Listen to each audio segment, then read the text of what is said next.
لله نحمده ونستعينه ونستغفره ونؤمن به ونتوكل عليه ونعوذ بالله من شرور أنفسنا ومن سيئات أعمالنا من يهد الله فلا مضل له ومن يضلل فلا هادي له ونشهد أن لا إله إلا الله وحده لا شريك له ونشهد أن سيدنا ونبينا ومولانا محمدا عبده ورسوله صلى الله تعالى عليه وعلى آله وأصحابه وسلم تسليما كثيرا كثيرا أما بعد فقد قال الله تعالى في القرآن المجيد أعوذ بالله من الشيطان الرجيم بسم الله الرحمن الرحيم طه ما أنزلنا عليك القرآن لتشقى إلا تذكرة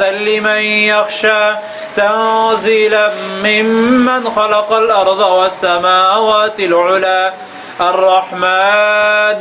الرحمن على العرش استوى له ما في السماوات وما في الأرض وما بينهما وما تحت الثرى وإن تجهر بالقول فإنه يعلم السر وأخفى الله لا إله إلا هو له الأسماء الحسنى وهل أتاك حديث موسى إذ رأى نارا فقال لأهلهم كثوا إني آنست نارا لعلي آتيكم منها بقبس أو أجد على النار هدى فلما أتاها نودي يا موسى إني أنا ربك فاخلع عليك إنك بالواد المقدس طوى صدق الله العظيم وصدق رسوله النبي الكريم ونحن على ذلك من الشاهدين والشاكرين الحمد لله رب العالمين প্রথমে আমরা সকলে আল্লাহর দরবারে শুকরিয়া জ্ঞাপন করি যে আল্লাহ তাআলা আমাদেরকে আরো একবার ওনার রহমত এবং করমের ফজলে এই তাফসীরুল কোরআন মাহফিলে অংশগ্রহণ করার তৌফিক দিয়েছে যদি আমরা শুকরিয়া আদান বলি আলহামদুলিল্লাহ রাব্বিল আলামিন। নিয়মিত তাফসীরের ধারাবাহিকতা বজায় রেখে আজকে ইনশাআল্লাহ আমরা সূরা তাহা নম্বরের দিক থেকে 20 নম্বর সূরা এই সূরা নিয়ে আলোচনা করব। বেসিক্যালি ইনশাআল্লাহ আজকে ইন্ট্রোডাকশন অফ সূরা তাহা হবে, এর প্রেক্ষাপট এবং এর পটভূমি, এই সূরা অবতীর্ণ হওয়ার সমকাল, কিসের পরিপ্রেক্ষিতে এই সূরাটা অবতীর্ণ হয়েছে, তার সাথে এর সামঞ্জস্যতা, এই সমস্ত বিষয় নিয়ে আলোচনা করব। তো এর আগে আমি সাধারণত প্রত্যেকটা সূরার আগে সূরার সাথে সম্পর্কটা বলে থাকি। এর আগে আমরা দুটো সূরা পড়ে আসছি, একটা হলো সূরা কাহফ, এরপরে পড়েছি আমরা সূরা মারিয়াম। সূরা মারিয়ামের শেষে আল্লাহ তাআলা একটা আয়াত উল্লেখ করেছেন যে আমি এই কোরআনকে সহজ করি, ফাইন্নামা ইয়াসসারনাহু বিলিসানিকা, এই কোরআনকে আমি সহজ করে আপনার জবানে প্রকাশ করেছি যাতে করে লিতুবাশশিরা বিহিল মুত্তাকিন, আপনি মুত্তাকিনদেরকে ভীতি প্রদর্শন করতে পারেন। তো এরই পরে অবস্থান যে সূরাটির সেটা হলো সূরা তাহা। এটা শুরুই হয় দুটো শব্দ দিয়ে, লেটার দিয়ে, একটা হলো ত, একটা হলো হা। তো প্রথমত হলো এই সূরাটা কতটুকু লম্বা, 135টি আয়াত বিশিষ্ট সূরা, 8টি রুকু থাকবে, আর নম্বরের দিক থেকে 20 নম্বর সূরা। এখন হলো সূরার সময়কালটা কখন। আমরা জানি আল্লাহ রাসূল সাল্লাল্লাহু আলাইহি ওয়াসাল্লামের দুটি পিরিয়ড আছে, একটা হলো মক্কি, একটা হলো মদানী। এটা মক্কির সূরা, যখন উনি মক্কায় বসবাস করতেছেন তখনই অবতীর্ণ হয়েছে এই সূরা। এই সূরার সময়কাল এবং এর আগের সূরার সময়কাল অনেকটা কাছাকাছি। সূরা মারিয়াম যখন অবতীর্ণ হয়েছে ঠিক তখনই সূরা তাহা এটা অবতীর্ণ হয়েছে। সূরা মারিয়াম অবতীর্ণ হয়েছে যখন নাকি অনেক মুসলমান অলরেডি মক্কা থেকে ইথিওপিয়া, যেটাকে আমরা শাম দেশ বলি, সেখানে চলে গিয়েছেন, সিরিয়া বা ইথিওপিয়া বলি। পরপরেই এই সূরাটা অবতীর্ণ হয়, এই ব্যাপারে কারো কোনো মতবিরোধ নেই। তাহলে মক্কার কাফেরদের নির্যাতনে অতিষ্ঠ হয়ে যখন নাকি কিছু সংখ্যক মুসলমান ভাই বোন ইথিওপিয়া চলে যান মাইগ্রেট করে, তখন এই সূরাটা নাযিল হয়। এই সূরা নাযিল হওয়ার দৃষ্টিকোণ থেকে এই সূরা তেলাওয়াতের দিক থেকে বেশ কতগুলো বিষয় আছে যেগুলো উল্লেখযোগ্য। হযরত ইবনে মাসউদ রাদিয়াল্লাহু তাআলা আনহু বলেন যে সূরা কাহফ, সূরা বনি মারিয়াম, সূরা তোহা এবং সূরা আম্বিয়া, এই সূরাগুলো হলো আমার পুরাতন পুঁজি এবং পুরাতন সম্পদ। অর্থাৎ যেই পুঁজি বা যেই সম্পদ, যে মালটা আমার কাছে সবচেয়ে বেশি পুরাতন, সেটা হলো এই সূরাগুলো। অর্থাৎ এগুলো অনেক আগে নাজিল হয়েছে, বহুদিন থেকে আমি এগুলো তেলাওয়াত করতেছি। তো আল্লাহ রাসূলের মনে করেন পঞ্চম অথবা ষষ্ঠ নবুয়তের এই সূরাগুলো উনি পেয়েছেন। তো যেগুলো উনি ওনার মৃত্যুর 3-4 বছর আগে পেয়েছেন, সেগুলোর তুলনায় এই সূরাগুলো অনেক পুরাতন না? এই জন্য হযরত ইবনে মাসউদ বলতেন যে এই সূরাগুলো হলো আমার পুরাতন সম্পদ, আমার অনেক আগের বন্ধু, এগুলো আমি অনেক আগ থেকে তেলাওয়াত করি। তার মধ্যে একটা হলো সূরা তোহা। তো এই সূরাটার পিছনে একটা প্রেক্ষাপট যেটা আমরা সবসময় শুনে থাকি, হযরতে ওমর ফারুক রাদিয়াল্লাহু তাআলা আনহু ইসলাম গ্রহণের একটা কারণ হলো এই সূরা। এই সূরা তোহা, মা আনজালনা আলাইকাল কুরআন লিতাশকা, সেটা হলো এমন যে মক্কায় যখন নাকি মক্কার কাফেররা দেখলেন যে এভরিডে মুহাম্মদের এই ধর্ম এক এক ঘর থেকে আরেক ঘরে এই আগুনটা লেগে যাচ্ছে, এমন কোনো ঘর খালি নেই যেখানে হয়তো সন্তান অথবা মা অথবা বাবা অথবা আত্মীয় স্বজন কোনো না কেউ ইনভলভ হচ্ছে, তখন তারা এটা নিয়ে খুব বিচলিত হয়ে তারা সভা সমিতি করলো যে কি করা যায়। এটা এমন একটি সময় যে সময় নাকি মক্কায় সবচেয়ে ইয়াং এবং সবচেয়ে বলতে পারেন শক্তির দিক থেকে, বাহুবলের দিক থেকে, অথবা আমরা যেটা বলি যে এই সময় যার পাঠার বল বেশি, যে সবচেয়ে বেশি প্রসিদ্ধি লাভ করেছে তিনি ছিলেন হযরত ওমর ফারুক রাদিয়াল্লাহু তাআলা আনহু। উনি যখন কোনো রাস্তা দিয়ে হেঁটে যেতেন তো অন্য সমস্ত জিনিস ঠান্ডা হয়ে যেত ওনার ভয়ে, এরকম ছিলেন। লোক দেখতেও উনি ভাব গাম্ভীর্যওয়ালা এবং ওনার যে বাহুবল বা কথা বলার ভঙ্গি সেটাও ছিল ওরকম। তো উনি মনে মনে এরকমটা মনস্থির করছেন যে মক্কার এই ইস্যুটা আর মানে বাড়তে দেওয়া যাবে না। একজন ব্যক্তি এতজন মানুষের পেরেশান করতেছে, এটার একটা ফয়সালা করা দরকার।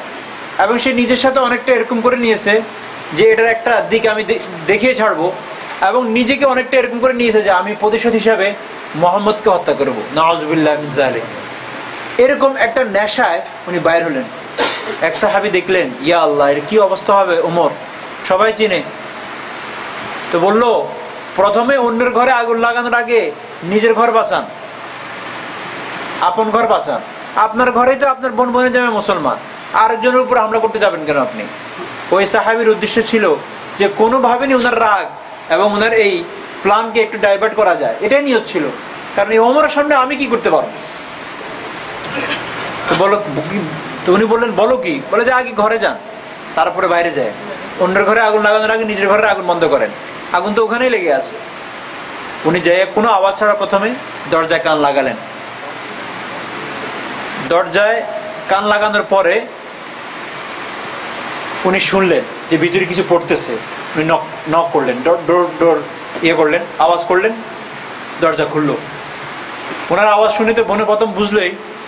তো ওখানে 3 জন লোক ছিল, বোনের জামাই এবং একজন শিক্ষক। বোনের নাম ছিল ফাতেমা বিনতে খাত্তাব, আর ওনার বোনের জামার নাম ছিল হযরত সাঈদ ইবনে যায়েদ। আর যিনি শিক্ষক হিসেবে ছিলেন তিনি হলেন খাব্বাব ইবনুল আরত। এই সাহাবীর কথা আপনাদেরকে গত সপ্তাহ বলেছি, এর আগের সপ্তাহ বলেছি। পুরা সূরাটার মধ্যে আলোচনাটা আসছে। যিনি কর্মকার অর্থাৎ কামার ছিলেন, লোহার কাজ করতেন। তো মক্কার ওই কাফেরের কাছে যা বললো, ওয়ালিদ, যে আমার পয়সাগুলো দিয়ে দিলে ভালো হয়, তোমাকে আমি এই কাজ করে দিয়েছি। তো বলে যে মুহাম্মাদের কে তুমি বিশ্বাস করো না রাসূল হিসেবে, এক আল্লাহ বিশ্বাসী, এটা ছাড়ো তাহলে দিব। তো উনি বললেন, তুমি মৃত্যুবরণ করে আবার জীবিত হইয়াও যদি আসো তবুও তো এটা করবো না। তো বলে ঠিক আছে, তোমার ধারণা কি মানুষ মৃত্যুবরণ করার পর আবার জীবিত হবে? বলে যে হ্যাঁ। তো বলে যে ঠিক আছে, তাহলে আবার যখন জীবিত হবে তখন তোমার পয়সাটা দিয়ে দেবো। এই যে টিটকারি করলো যে সাহাবীর সাথে, এই সাহাবীর কথা বল, ইনি শিক্ষক খাব্বাব ইবনুল আরত, এই ঘটনার সাথে জড়িত। এটা একটু সরাই দেন। তো ঘড়িটা দেখতে হয়। খাব্বাব ইবনুল আরত উনি ছিলেন শিক্ষক। উনি যখন দেখলেন যে ওমরের আওয়াজ, উনি সোজা কোথাও আছে, 4 পায়েতে যে শোয় এর নিচে ঢুকে পড়ছে। ভয় তো মানুষ তো জানতো, সবাই তো প্রাণের ভয় আছে। কোথাও আছে, হয়তো টাইপের কোনো কিছু থাকবে, এর আড়ালে উনি চলে গেলেন। তো প্রথমেই হযরত ওমর ফারুক রাদিয়াল্লাহু আনহু ঢুকে বললেন, কি পড়তেছে এটা আমাকে দাও। বোন এটা লুকায় রাখছেন, দেন নাই। এই ভয় দেয় নাই যে হয়তো সে এটা ছিঁড়ে ফেলবে না, এটার অসম্মানই করবে। তো জিদ এলো মানুষ, তো জিদ তো আরো বেড়ে গেছে। যখন বাইরের লোক বললো ঘর বাঁচান, তারপর অন্য ঘরে যাবেন, তো প্রথমেই বোনের জামার উপর হাত উঠিয়ে দিলেন। বোনের জামাইকে যখন বোনের জামার উপর হাত উঠালেন, তখন স্বাভাবিকভাবে স্ত্রী হিসাবে স্ত্রী যায় মাঝখানে দেওয়াল হিসাবে দাঁড়ালেন, এই জন্য বাঁচানোর জন্য, আত্মরক্ষার জন্য। তো হযরত ওমর ফারুক রাদিয়াল্লাহু তাআলা আনহু তো বোনের জামাইয়ের উপর হাত উঠালেন, এই হাত যে বোনের উপরে পড়লো। তো এই যে দুজনের মাঝখানে পড়ার কারণে, দস্তাদস্তির কারণে বোনের মাথা কোথাও পাওয়া যায়, চেহারা কোথাও ফেটে গিয়েছে। ফেটে যাওয়ার সাথে সাথে রক্ত বাইরে হচ্ছে। এটা দেখে হযরত ওমর ফারুক দাঁড়াই গেলেন। কারণ আরবের একটা ছিল যে কখনো তারা যারা মানে সাহসী এবং যারা বীর ছিল, কখনো মহিলার গায়ে হাত দিতেন না। এখন তো আমাদের সমস্ত বীরত্বপনা মহিলার গায়ের উপর দিয়ে। বাহিরে ইঁদুরের মতো থাকে, ঘরে গেলে স্ত্রীর সাথে কি যুদ্ধ, ধাক্কা একটা মারে এখান থেকে ওখানে। বাইরে কিন্তু কোন কথাই বলে না, কি পোলাইট, কি সুন্দর কথাবার্তা। ঘরে সাংঘাতিক কিছু, কারণ মা হয়তো কিছু বলবে না, এটা নর্মাল, এটা নরম। 8-10 জন সন্তান হয়েছে, শরীরে আছে বা কি দুর্বল। ওখানে সমস্ত সবলের পরীক্ষা, মানে বল্লযুদ্ধ চলে এরকম। আরবে তখন কাফেররাও কখনো মাদের উপর হাত দিতেন না। তারা মনে করতেন এটা বীরত্বের মাঝে খুঁজ। মানুষকে তুমি মেয়েদের উপর হাত দাও, বীরত্ব দেখার জায়গা পেলে না, এটা ছিল। যখন দেখলেন বোনের এখানে ফেটে রক্ত বাইরে হতেছে, তখন হয়তো এটা খুব মানে মনে রেখাপাত করলো, এটা কেমন হয়ে গেল।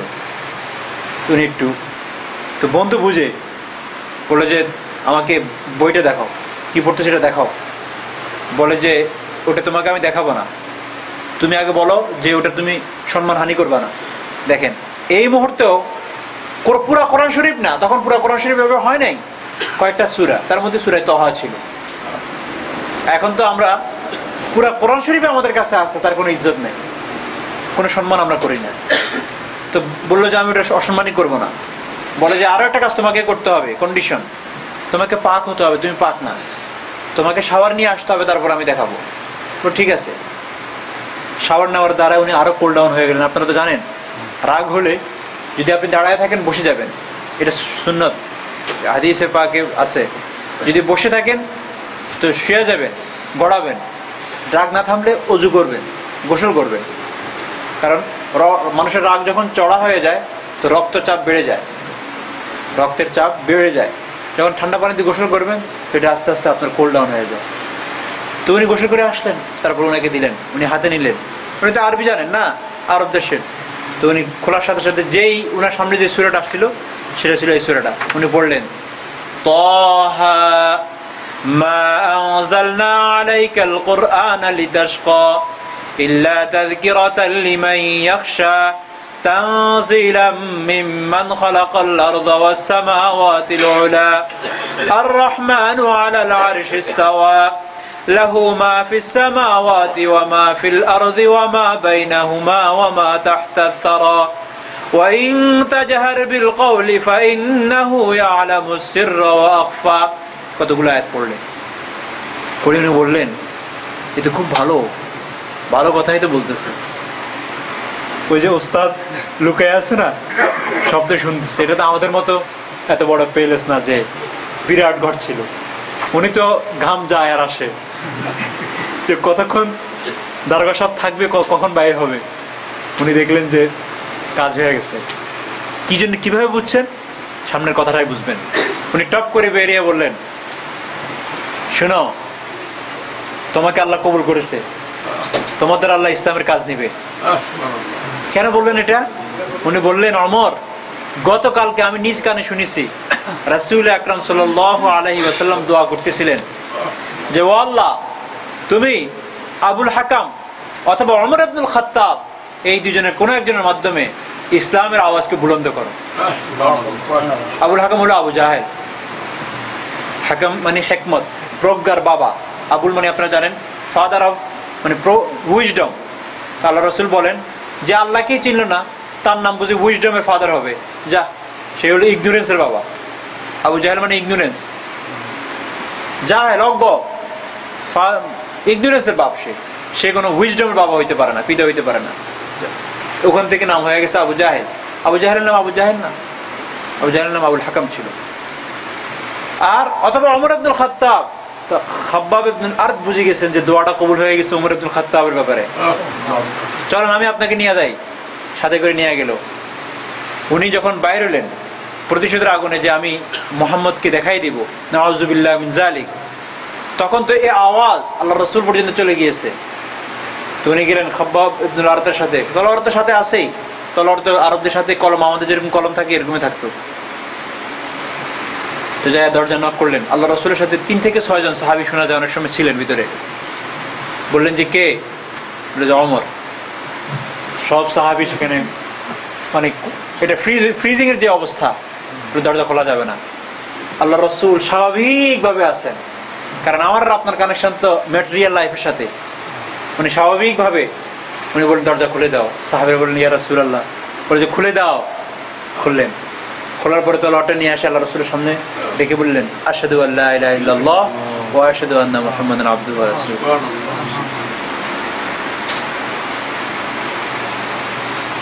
এই সূরাটা ছিল প্রেক্ষাপট হযরত ওমর রাদিয়াল্লাহু তাআলা আনহু মুসলমান হওয়া। এই সূরার প্রথম কয়েকটা লাইনের আমি আয়াত বলবো, এর চেয়ে বেশি আজকে এতটুকু বলবো। এরপরে 3-4টা লাইনের পরে আল্লাহ তাআলা এই সূরায় হযরত মূসা আলাইহিস সালামের ডিটেইলস আলোচনা করতেছেন। তো প্রথমত এই সূরার যে মানে ভিতরের আলোচ্য বিষয়গুলো কি হবে সেটা হলো এই মক্কি সূরার 3টি বৈশিষ্ট্য আমি আগেও বলেছি যে এর মধ্যে সাধারণত এই 3টে বিষয় আপনারা পাবেন। একটা হলো একত্ববাদের কথা, তাওহীদের কথা, যেটা নিয়ে মক্কার কাফিরদের প্রশ্ন ছিল যে আল্লাহ তো মানি একজন, কি কোনো অসুবিধা নাই, কিন্তু সাথে 360 থাকতে হবে। তো প্রত্যেক মক্কি সূরার মধ্যে যখনই সুযোগ পাইছেন আল্লাহ তাআলা এক আল্লাহ, ওয়াননেস অফ আল্লাহ এর আলোচনা আছে। তো এই সূরার মধ্যে আছে লা তা'বুদু ইল্লা ইয়া, আমাকে ছাড়া অন্য আর কোনো কিছুর ইবাদত চলবে না।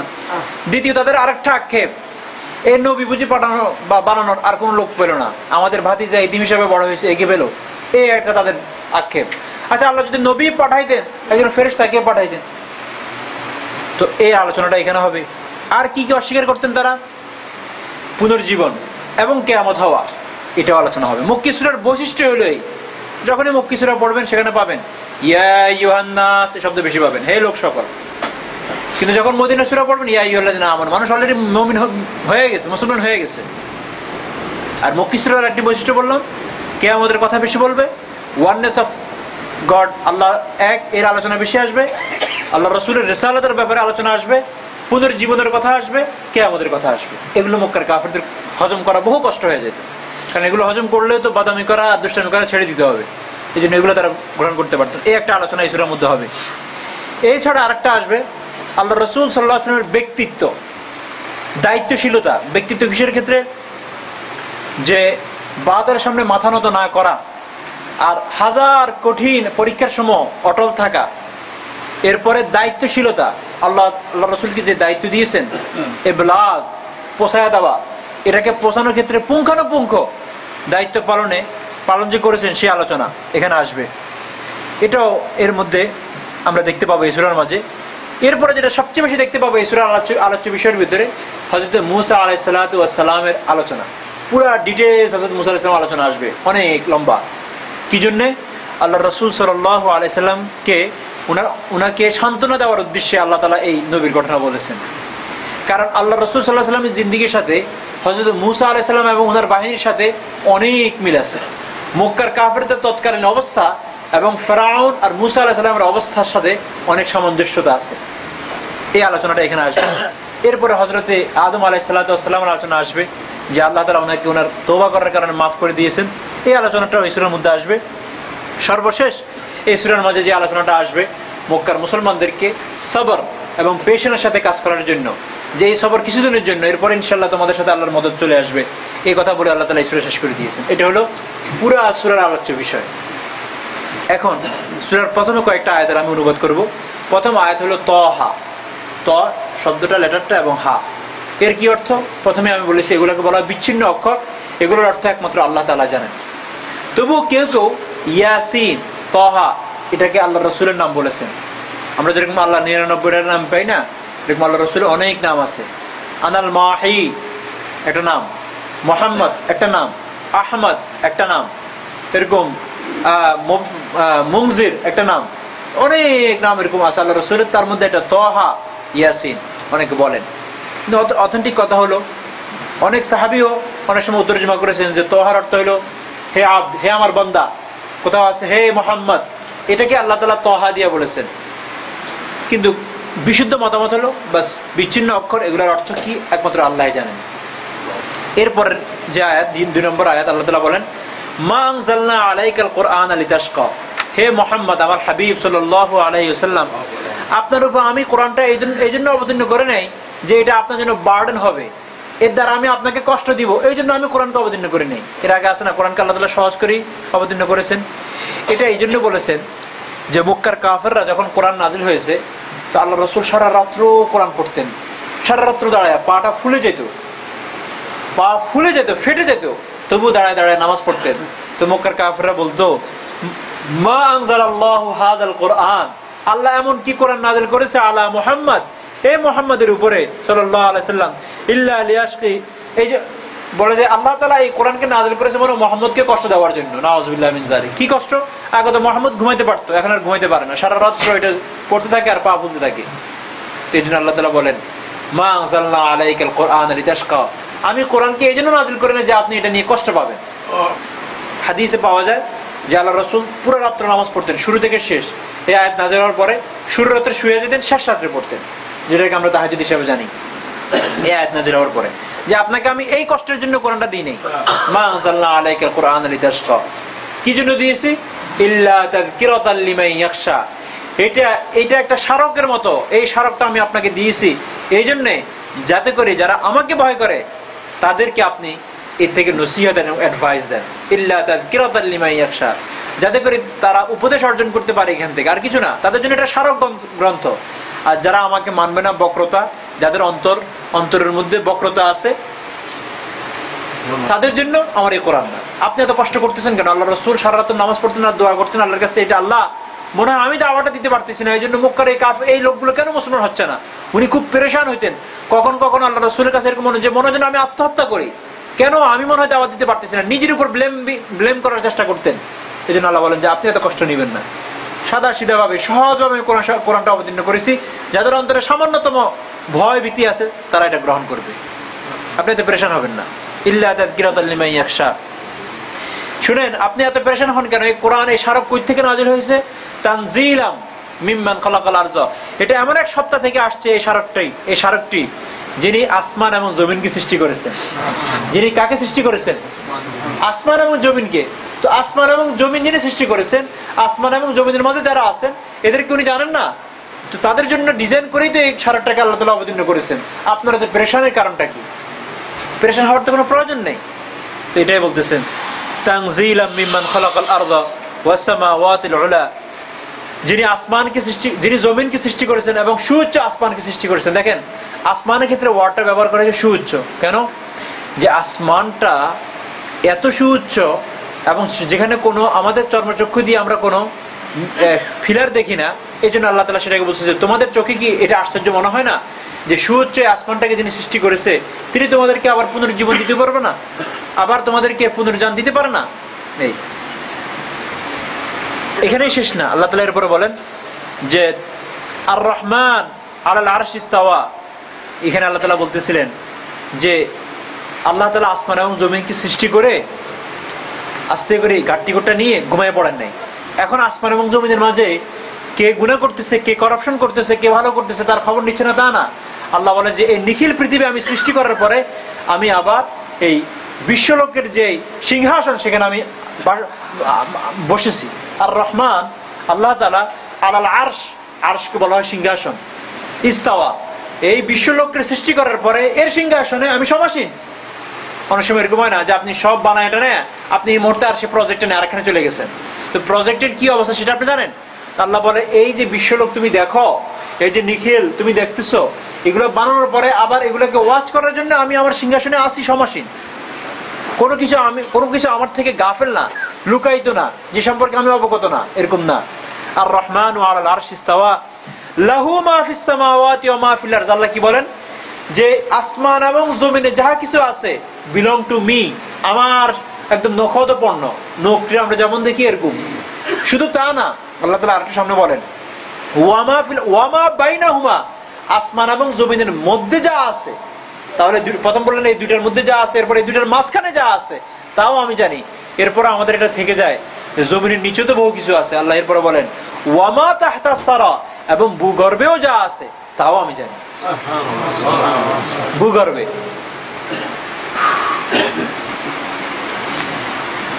এখনো পর্যন্ত আমাদের অনেক কিছু জানা হয়নি। ভূগর্ভে কি আছে, মধ্য আকর্ষণের পরে কি আছে, ওই পর্যন্ত যাই আমরা বন্ধ হয়ে যায়, ওখানে স্টপ। এখানে আমাদের স্টপ চাই না, আর সামনে যাওয়া যায় না। আল্লাহ বলে যে সেখানে কি হয় সেটা আমি জানি। এরপর আল্লাহ তাআলা বলেন ওয়াইং তাজহার বিল কওলি, আপনি যদি জোরেও কথা বলেন এটা আমি শুনি। ফাইন্নাহু, আমি আল্লাহ জানি। ফাইন্নাহু ইয়ালামুস সিররা ওয়া আখফা, আপনি যদি আস্তেও বলেন এটাও আমি জানি। আচ্ছা, যদি কোনোটা মনে মনে, একটা তো হলো আস্তে কথা বলা, আর এরও নিচে আরো ফিসফিসে আস্তে কথা না, এটা একদম মনে মনে, সেটাও আমি জানি। বরং যেটা সবচেয়ে মনে মনে সেটা যেটা আস্তে বলেন তার তো ভালো জানি। এটা কেন বললেন আল্লাহ তাআলা? মুসলমানরা তো অনেক সময় আল্লাহর কাছে ফরিয়াদ করতেন, আল্লাহ আমাদের আওয়াজ কি যায় না তোমার আসমান পর্যন্ত? শেষ তো হয়ে যাচ্ছি। আমাদের দেশের অবস্থা মনে হয় যেন কোনো দোয়া কবুল হচ্ছে না। না তো কখনো আস্তে, কখনো জোরে, কখনো মাইকে, কখনো আরো বিভিন্ন ভাবে, কখনো লিখিত আকারে পত্রিকায় গণহারে দোয়া করুন। তো আল্লাহ তাআলা বলতেছেন দেখো তোমরা এটা মনে করো না যে তোমাদের আওয়াজ আসমান পর্যন্ত আসে না, এই জন্য যে তোমাদের আওয়াজ, দোয়ার মনে হয় আওয়াজ ভলিউমটা কম। তোমরা জোরে দোয়া করো অথবা আস্তে করো অথবা মনে মনে করো, সব সম্পর্কে আমি অবগত আছি। বরং মনে মনে যেটা করো সেটা আমার কাছে আরো বেশি স্পষ্ট দেন জোরে বা আস্তে যেটা বলো তার থেকেও। তো সুতরাং তোমরা চিন্তিত হইও না যে আমি তোমাদের দোয়া শুনতেছি না। একটু সামনে এসে বলি, কিছু মানুষ, আরো কিছু মানুষ মেহমান আসবেন এই জন্য।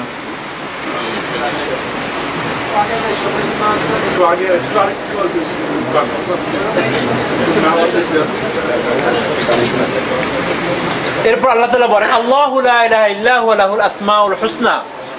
আল্লাহ তাআলা ওই সত্তা যার জন্য অনেকগুলো নাম রয়েছে, সুন্দর সুন্দর নাম। হাদিসে পাকে পাওয়া যায় যে আল্লাহ তাআলার 99 নেম আছে। সিফাতি মেইন তো আল্লাহর অরিজিন নামটা হলো আল্লাহ, এর কোনো বিকল্প। স্মরণ রাখবেন যে আল্লাহর অনুবাদ যেভাবেই করেন সেটা আল্লাহর ওয়েটনেস অথবা আল্লাহর যে মানে পাওয়ার এটাকে কন্টেইন করতে পারবে না।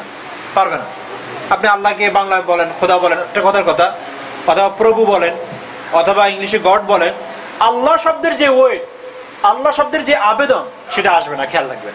এই জন্য যখনই মনে চায় যে আল্লাহকে ডাকবেন তো সেটা এই শব্দ আল্লাহ আল্লাহ আল্লাহ, এটা সাংঘাতিক। তো হাদিসে পাকে আছে যে কোনো ব্যক্তি যদি আল্লাহর 99 নেমটাকে সংরক্ষণ করে, এই সংরক্ষণের অর্থ হলো যে এগুলো পড়ে মুখস্থ করে, তো আদখালাহুল জান্নাহ, আল্লাহ তাকে জান্নাত প্রবেশ করাবে। আমি আগে বলেছি জান্নাতে প্রবেশ করার ইজি পাস, কতগুলো ইজি পাস আছে। এর মধ্যে একটা হলো এই যে 99 নেমটা আমরা মুখস্থ করে নিই, সংরক্ষণ করে নিই। আমাদের এই হার্টে নিয়ে নিলে এটা আগুনে জ্বলবে না, এই বক্স মজবুত হয়ে যাবে। আছে না সবকিছু জ্বললেও বিমানের ব্ল্যাক বক্সটা পড়ে না। তো আপনার এটা তো রেডি, এটাকে তো আপনি সিলগালা করে ফেলছেন 99 নেম দ্বারা, এটা মুখস্থ করার চেষ্টা করেন। হাদিস সহি হাদিস একদম, যে কেউ যদি 99 নেম আল্লাহর মুখস্থ করেন, আহসা মানে সংরক্ষণ করে, তো সংরক্ষণ মানে হার্টে, তো আল্লাহ তাআলা আদখালাহুল জান্নাহ, এটা করার চেষ্টা করি। এরপরে আল্লাহ তাআলা বলেন, দেখেন আলোচনাটা কি ছিল। তোহা প্রথমে আল্লাহ রাসূল সম্পর্কে বললেন যে আপনি এত পেরেশান হবেন না, এই আপনার কাছে যে কোরআনটা নাজিল করেছি তিনি কি আমি সত্তা, এই জমিনে যাহা কিছু আছে সব বিলং টু মি, আমি সব জানি। সো এটা টেক কেয়ার করার দায়িত্ব আমার। কে গ্রহণ করবে কে গ্রহণ করবে না এটা নিয়ে পেরেশান যদি হইতো সেটা আমার, আপনি রাসূলের দায়িত্ব না, আপনি শুধু বলে যাবেন। এগুলো বলে শেষ করলেন তো। এরপরে বাস আয়াতটা হলো আপনি, আপনার কাছে কি মুসার কথাটা পুছেছে, মুসার ঘটনাটা সম্পর্কে কিছু জানেন আপনি?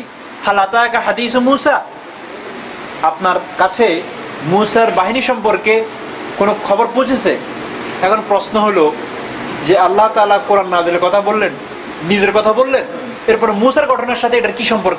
মক্কাবাসীদের এই মানে পরিস্থিতির সাথে মক্কার ভাষীরা কোরআন মানতেছে না, রসুল মানতেছে না, তারপরে তাদের দাবি দাবা হলো আমরা আবার মৃত্যুবরণ করে জীবিত হব না, তারপর আরেকটা হলো যে হাসর ময়দান বলতে কোনো কিছু নাই। তাদের এই দাবির সাথে মুসার ঘটনার কি সম্পর্ক? হাল আতাকা হাদিসু মুসা, আপনার কাছে কি মুসার বাহিনীর ঘটনা পৌঁছেছে? এটা হলো একটা কোশ্চেন, এটা হলো মেন বুঝার বিষয়। আজকে আমি ইনশাআল্লাহ এটা এক্সপ্লেন করব, আর আগামী সপ্তাহে শুধু আমরা মুসার ঘটনাটা পড়তে যাব। আলাইহিস সালাতু ওয়াস সালাম, হযরত মুসা আলাইহিস সালাতু ওয়াস সালাম একজন জলিলুল কদর একজন নবী ছিলেন, রাসূল ছিলেন। যে কতগুলো নবী জলিলুল কদর, তার মধ্যে উনি একজন। শুধু তা না, আসমানি কিতাব প্রাপ্ত কয়েকজন নবীর মধ্যে উনি একজন। আমরা তো চারটার নাম অন্তত জানি, যে ইনজিল বা তাওরাত, তারপরে আপনার জবুর, কোরআন, এর মধ্যে একটা হলো হযরত মুসা। শুধু এখানেই শেষ না, হযরত মুসা আলাইহিস সালাতু ওয়াস সালামের সাথে আল্লাহ তাআলা কথা বলেছেন এই জমিনে। মুসা কালিমুল্লাহ বলা হয়। এই কথাটা বললে একটা প্রশ্ন আমাদের মধ্যে অনেক সময় জাগে যে হুজুর আপনারা সবসময় বলেন মুসা কালিমুল্লাহ, তো আল্লাহ আমাদের হাবিব রাসূল আকরাম আল্লাহর সাথে মেরাজে কথা বলে নাই? কথা বলেছে কিনা? অবশ্যই বলেছে না? এত কাছে হয়েছে, এত কাছে যে ধনুক যেরকম আপনি ওই যে আমরা যখন নাকি তীরকে টান দিই, তো তীর টানার সাথে সাথে এই যে দুইটা জিনিস খুব কাছে হয়ে যায় না, আপনি এটাতে প্রথম এভাবে থাকে কামানটা, তীরটাকে টানার সাথে সাথে এটা আস্তে একটু ঝুঁকে যায়, কারণ তাকে তো আপনি রশিটি টানতেছেন, রশিটা মাঝখানে এভাবে ছিল, টানার সাথে সাথে দুই মাথা কাছাকাছি হয়। বলে যে এত কাছে হয়ে গেছে আল্লাহ এবং হাবিব, এত কাছে প্রত্যেকে। তো এত কাছে হওয়ার পরে কথা বললেন, তাই কখনো সেরা বলে না কেন মুসা কালিমুল্লাহ হয়ে গেল, হাবিবুল আমাদের হাবিব কেন কালিমুল্লাহ হয়ে জানে? এটা প্রশ্ন জাগে কিনা? না কারো মনে জাগে না? এটার উত্তর হলো এই যে মুসা, কারণ এই প্রশ্নটা আসলে একটু আগে বলি, আমার সম্পর্কটা বেশি প্রশ্ন উত্তরের সাথে। তো যেমন আমার জায়গায় আমি মনে করি আরেকজনের জায়গায়। মুসা আলাইহিস সালাতু ওয়াস সালামের সাথে আল্লাহ তাআলা কথা বলেছেন পৃথিবীতে কোনো নবীর সাথে আল্লাহ এভাবে কথা বলেন না। আর আল্লাহ রসুল মানে আমাদের হাবিবের সাথে, রাসূল আকরাম সাল্লাল্লাহু আলাইহি সাল্লামের সাথে আল্লাহ তাআলা কথা বলেছেন আসমানে, সেটা পৃথিবীর বাইরে। তো ওনার যাওয়াটাও অস্বাভাবিক, কথা বলাটাও অস্বাভাবিক সেখানে, কিন্তু পৃথিবীতে থাকি আল্লাহর সাথে কথা বলা, এটা কথা মুসা আলাইহিস সালামের সৌভাগ্য হয়েছে, এই জন্য কালিমুল্লাহ বলা হয়। বুঝতে পারছেন? এই আর অন্য কিছু না। তো প্রশ্ন হলো যে মুসা আলাইহিস সালামের ঘটনা জানার সাথে মক্কার কাফিরদের কি লাভ হবে? মক্কায় যারা নতুন করে মুসলমান হয়েছে তাদেরকে মুসা আলাইহিস সালামের ঘটনা শোনার মাধ্যমে কি ফায়দা হবে? শুধু একটা দুইটা আয়াত না, কয়েকটা পৃষ্ঠা আলোচনা করেছেন, অথচ সূরাটা মক্কি। মক্কার কাফিরদের সাথে মুসা আলাইহিস সালামের বাহিনীর সাথে কি সম্পর্ক? যদিও আমরা যদি অনুবাদ পড়ি, বাহ্যিকভাবে যদি শব্দের অর্থ পড়ি, আমাদের কারো বুঝে আসবে না সচরাচর, যে মনে হবে এরকম যে আল্লাহ তাআলার মনে চাইছে এই আলোচনাটা করে দিয়েছেন, অথবা আলোচনাটা অন্য কিছু করার দরকার ছিল, ভুলে মনে হয় আলোচনাটা করে দিয়েছেন, অথবা আমাদের ক্যাসেটে অনেক সময় হয় না যে ভুলে এখানে রিলটা ঘুরে যায়, এরকম কিছু একটা হয়েছে কিনা, অত এরকম মনে হবে। ব্যাপারটা এরকম না। কোরআনের প্রত্যেকটি, প্রথম বলেছি আমি একদিন, যে প্রত্যেকটা সূরার সাথে তো সূরার সম্পর্ক আছে, প্রত্যেকটা আয়াতের সাথে আয়াতের সম্পর্ক আছে। যে এই আয়াতের পরে এই আয়াতটা কেন আসলো, এটা কেন আসলো না? এই যে আমি একদিন আপনাদেরকে একটুখানি বলছিলাম যে খেজুর গাছের কথা বলার সাথে সাথে বললো যে প্রথম আল্লাহ তাআলা পানির ব্যবস্থা করলেন। প্রথম আল্লাহ তাআলা কি ব্যবস্থা করলেন? পানির। কারণ জীবনের অপর নাম। পানি দেখলে মানুষ মনে করে যে আমি অন্তত বেঁচে থাকবো, খাওয়ার কিছু না পাই, পানির তো কিছু পাইলাম।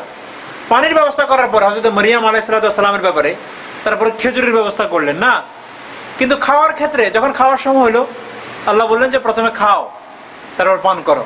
কারণ প্রথমে আমাদের সামনেও যদি এক গ্লাস পানি আর কিছু খাবার রাখা, আমরা মনে করি আগে খানা খাইতে হবে, না হলে পানি খেয়ে পেট ভরাবো কেন? তো কোরআন ঠিক ওইভাবে সংগ্রহ করার দিক থেকে প্রথম পানি সংগ্রহ হয়েছে, তারপরে খেজুর, যাতে করে ওই ব্যক্তি প্রেশার না হয়। হযরত মারিয়াম আলাইহিস সালাম বলে যাক পানি আছে, এরপরে খাওয়ার সময় হয়েছে আল্লাহ তাআলা বলেন যে প্রথমে খাও তারপরে পান করো। কত বিন্যস্ত দেখেন, কত বিন্যস্ত কোরআন। ঠিক এরকম প্রত্যেকটা জিনিসের সাথে প্রত্যেকটা জিনিসের যেরকম নাকি তসবির কোটার সম্পর্ক এরকম আছে, কিন্তু সেটা যখন আপনি একটু পর্যালোচনা করবেন তখন বুঝে আসবে কেন মুসা আলাইহিস সালামের আলোচনা এখানে আল্লাহ তাআলা আনলেন। আল্লাহ রাসূলের সাথে আলোচনা চলতেছে, নিজের বড়ত্বের কথা বললেন আল্লাহ তাআলা, এখন কাফেরদের শাস্তির কথা না বলবেন যে তোমরা যারা কোরআন শরীফ মানবা না তোমাদের জন্য এই শাস্তিটা না বলিয়া, যে আপনার কাছে কি মুসার বাহিনীর কথা পৌঁছেছে এবং মুসার ঘটনা সম্পর্কে আপনি কি সম্যক অবগত? এটা এই জন্য বলেছে যে একটু মনোযোগ দিয়ে যদি আমরা শুনি তখন মনে হবে হ্যাঁ মক্কায় এই সময় এই পরিস্থিতিতে কোনো ঘটনা যদি উল্লেখ করার থাকে তো সেটা হলো মুসার এই ঘটনাটা। সেটা হলো যে তৎকালে বিপুল সংখ্যক ইহুদিরা বসবাস করতো কিন্তু আপনার এই জাজিরাতুল আরব বা মক্কায় না, মদিনায় মেইনলি ইহুদিদের প্রভাব ছিল মক্কায়। শুধু তা না, জ্ঞান গরিমা, শিক্ষা দীক্ষা, প্রভাব প্রতিপত্তি এগুলোর দিক থেকে মদিনার ইহুদিদের খুব সুনাম ছিল। মক্কার কাফেররা কখনো কখনো নিজেদের কোনো বিষয়ে প্রয়োজন হলে ডেলিগেট পাঠাই দিতেন যে মদিনার ইহুদিদের থেকে এটা জেনে আসো। তারা মনে করতেন মক্কার কাফেররা যে শিক্ষা দীক্ষা প্রজ্ঞার দিক থেকে আমরা পিছনে, এতটুকু তারা মনে করতেন আমরা অজ্ঞ, তারা জানে, এবং তারা ভবিষ্যৎ ফিউচার সম্পর্কে তাদের ধারণা আমাদের চেয়ে বেশি ক্লিয়ার। এটা কারা মনে করতো? মক্কার কাফেররা মনে করতো। এই কারণে মক্কার কাফেরদের সামনে ইহুদি গোত্রের সম্মান, ইহুদি গোত্রের জ্ঞান গরিমার একটা অবস্থান ছিল, একটা স্টেজ ছিল। তো যেহেতু ইহুদিদের প্রতিপত্তি, মান সম্মান, জ্ঞান গরিমার একটা অবস্থা কাদের সামনে ছিল সম্মানের আকারে? মক্কার কাফেরদের। সেহেতু ওই ইহুদির নবীর ঘটনায় আল্লাহ তাআলা এখানে বর্ণনা করতেছেন। কারণ নাসারা খুব একটা অ্যাভেলেবল ছিল না, হয়তো খুব কম। যেমন হযরতে রাসূল আকরাম সাল্লাল্লাহু আলাইহি ওয়াসাল্লামের যে স্ত্রী ফুফাতো ভাই বা চাচাতো ভাই ছিল ওয়ারাকা ইবনে নওফল, যখন নাকি উনি প্রথম নবুয়ত লাভ করেন, যাকে আনিয়ে চিকিৎসা করা হয় যে আমি বুঝতে পারি উনি খ্রিস্টান ছিলেন, এরকম গণাজ্ঞ একজন। কিন্তু সাধারণত জ্ঞানী লোক হিসাবে যাদেরকে মনে করে তারা ছিল ইহুদি, এবং তারা খুব পাণ্ডিত্য ছিল থাকতো তাদের কাছে। যাই হোক, তো মক্কার কাফেররা যেহেতু ইহুদিদেরকে চিনতো এবং ইহুদিদের নবী মুসার নামও শুনতো, এই জন্য মুসা আলাইহিস সালাম এবং ওনার বাহিনী ইহুদিদের একটা অবস্থান মক্কার কাফেরদের সামনে সুস্পষ্ট ছিল। যার কারণে আল্লাহ তাআলা মক্কার কাফেরদেরকে, কাফের এবং মুসলমান যারা মুসলমান হয়েছেন তারা তো মক্কার কাফেরই না, বাইরের কেউ, তো তাদের সামনে হযরত মুসা আলাইহিস সালামের ঘটনাটা এই জন্য উল্লেখ করতেছেন কতগুলো বিবেক কারণ, যে কারণগুলো বলার পর আপনাদের মনে হবে যে এই একটা সিম্পল ঘটনা এতগুলো সমস্যার সমাধান করতে পারে, এটা তো এভাবে চিন্তা করে নেই আমরা তো শুধু তেলাওয়াত করে চলে যাই এখানে, বাস সুন্দর আয়াত লিখছে, হ্যাঁ মুসার ঘটনা শুনি একটু, আমরা ঘটনা পর্যন্ত থেকে যাই। এই ঘটনা থেকে যে আল্লাহ তাআলা কি বুঝাতে চাইছেন এবং বর্তমানেও আমাদের কি কোনো কিছু বোঝার আছে কিনা এটা আমরা কখনো চেষ্টা করি না। সব সময় স্মরণ রাখবেন, কোরআন শুধুমাত্র তেলাওয়াত করার জন্য নয়। প্লিজ, কোরআনে যখনই কোনো আয়াত পড়বেন সেখানে সবচেয়ে বেশি এমফাসাইজ করা হয়েছে তাদের আফালা তাতাফাক্কারুন, আফালা তাআকিলুন, আফালা তাতাদাব্বারুন। তোমরা কি চিন্তা করো না? তোমরা কি একটু গভীরভাবে মনোযোগ দিয়ে পড়ো না? তোমরা কি একটু ব্রেনটা ইউজ করো না? তোমাদের মধ্যে কি কোনো উলুল আলবাব নাই? আলবাব মানে নাটওয়ালা, নাট বুঝুন তো? নাট মানে কি? স্পিড কি কয়? স্ক্রু বল্টু? আরে না, এই দেশে বাদাম। আপনাদের কথাটাও ঠিক আছে, আমারটাও ঠিক আছে, একটু ঘুরে নিলাম। এই যে মাথায় যে ব্রেন আছে না, ব্রেন, এটাকে লুব্বুন বলা হয়। লুব্বুন আসলে বাদামকে বলা হয়, নাটকে বলা হয়। যাই দেখবেন ব্রেনের কালারটা কিন্তু নাটের কালার, এবং বলা হয় মেইন পুরো বডিকে যে ব্রেনের যে কোষটা ওয়াটার দেয়, আমরা প্রসেসর বলি এটাকে, এখান থেকে সাপ্লাই দেয়, সেটা একটা নাটের মনে হয়। ওটার ভিতরেই এত গিগাবাইট জমা। এই যত চিন্তা করি, সেকেন্ডে চলে গেলাম বাংলাদেশের 30 বছরের সমস্ত অতীত ইনস্টল করা এটার ভিতরে, আবার এখানে আসিয়া কত কিছু শিখলাম, ইনস্টল সব ওই নাট এটার ভিতরে। আমরা আজকে এখন সিম বা এটার কথা বলি, এত গিগাবাইট কি নেই, র্যাম, আরো কি বলেন, মেমোরি কার্ড। হ্যাঁ, দেখেন শব্দটা মেমোরি, ওখানে আল্লাহ তাআলা নাট। তো ওটাকে ওইভাবেও নিতে পারেন বাদামের অর্থে, আবার আমরা সহজে বলি কি নাট বল্টু সব ঢিলা হয়ে গেল নাকি, বলি না, ওটাও বলতে পারেন, কোনো অসুবিধা নাই। এটা টাইট থাকলে তো তোমার এভাবে বোঝার কথা না, লুজ হয়ে গেল না তুমি। আমরা এই জন্য বলি যে কি ভাই এমন করে কেন, লুজ হয়ে গেছে এই জন্য। তো নাট, স্ক্রু নাট বলেন অথবা বাদামের নাটে বলেন, যেটাই বলেন, আল্লাহ তোমাদের মধ্যে কোনো উরুল আলবাব নাই, একটুখানি বুঝবে, একটুখানি চিন্তা করবে। তো কোরআনটা মেইন তেলাওয়াত তো প্রথম জানার জন্য, এরপরে যেটা আসল আমাদের দায়িত্ব সেটা হলো কোরআন বুঝা। এটা বিরাট জিনিস। এই জন্য ইকরা বিসমি রাব্বিকাল্লাযী খালাক যে বলছে, আমরা যদি কাউকে বলি যে পড়ো, তখন কি বলি? যদি কাউকে বলি যে পড়ো, কি বলি? রিসাইট। আচ্ছা, এই শব্দ চাইলে আপনারা একটু দূরে চলে যাবেন। যাই হোক, আমি আলোচনায় চলে আসি। হযরত মুসা আলাইহিস সালামের ঘটনা এখানে উল্লেখ করাটা মক্কার কাফিরদের জন্য এবং মুসলমানদের জন্য কি মানে ফায়দা নিয়ে আসে সেটা একটু আলোচনা করি। নাম্বার 1, রাসূল আকরাম সাল্লাল্লাহু আলাইহি ওয়াসাল্লামকে আল্লাহ তাআলা নবী হিসাবে যখন আত্মপ্রকাশ করালেন, তখন মক্কার কাফিরদের একটা জিনিস ছিল যে আল্লাহ রসুল হিসাবে পাঠাইলেন, তো কোনো ডাকডোল কেন বাজালেন না? যে রসুল আসতেছে, একজন ফেরেশতা উপরে থেকে আসি বলবে, একজন ফেরেশতা আসি বললে তারপর আমরা দেখবো, তারপরে বলবেন যে দেখো এ হলো তোমাদের রসুল দিয়ে গেলাম তোমাদের কাছে। ডাকডোল বাজালো না কেন? কারণ মক্কার কাফিরদের কতগুলো তো অহেতুক প্রশ্ন ছিল। তার মধ্যে বললাম না যে পাহাড়কে স্বর্ণ বানায় দাও, অথবা পাহাড়গুলোকে রিমুভ করে সেখানে সবুজ শ্যামল বাগান বানায় দাও, আমরা সেখানে বাগান করবো, এটার ব্যবসা করব। শুধু তা না, জানেন আরো কি কঠিন কঠিন ছিল? বলে যে 2 পাহাড়ের মাঝখান দিয়ে নহর করে ওই নহরের মধ্যে দুধ যেন দুধের ফ্যাক্টরি বানাই দেন। আজিব আরে আজিব, দুধের নহর। বলে যে পাহাড়ের মাঝখান দিয়ে প্রথম নহর হবে, তারপরে গিরিপথ যেটা সেখান থেকে কি আসবে? দুধ আসবে। সেই জন্য আল্লাহ তাআলা কোরআনে বলছেন মা আনজালনা আলাইকাল কুরআনা লিতাশকা, আপনি এত কষ্ট পড়ার জন্য এই কোরআন নাযিল করি নাই যে আপনার এই কোরআন বুঝাইতে গেলে আপনাকে দুধের নহর বানাইতে হবে, দরকার নাই। যাদের মনে ভয় আছে তারা এমনি হবে, আর যার নাই তার জন্য তো আমি জাহান্নাম রেডি করে রাখছি। তো মক্কার কাফিরদের একটা ছিল, ডাকডোল বাজায় নবী হয় নাই। আল্লাহ তাআলা বুঝাতে চাচ্ছেন মুসা আলাইহিস সালাম যখন নবী হয়েছেন, কোন ডাকডোল হয়েছে?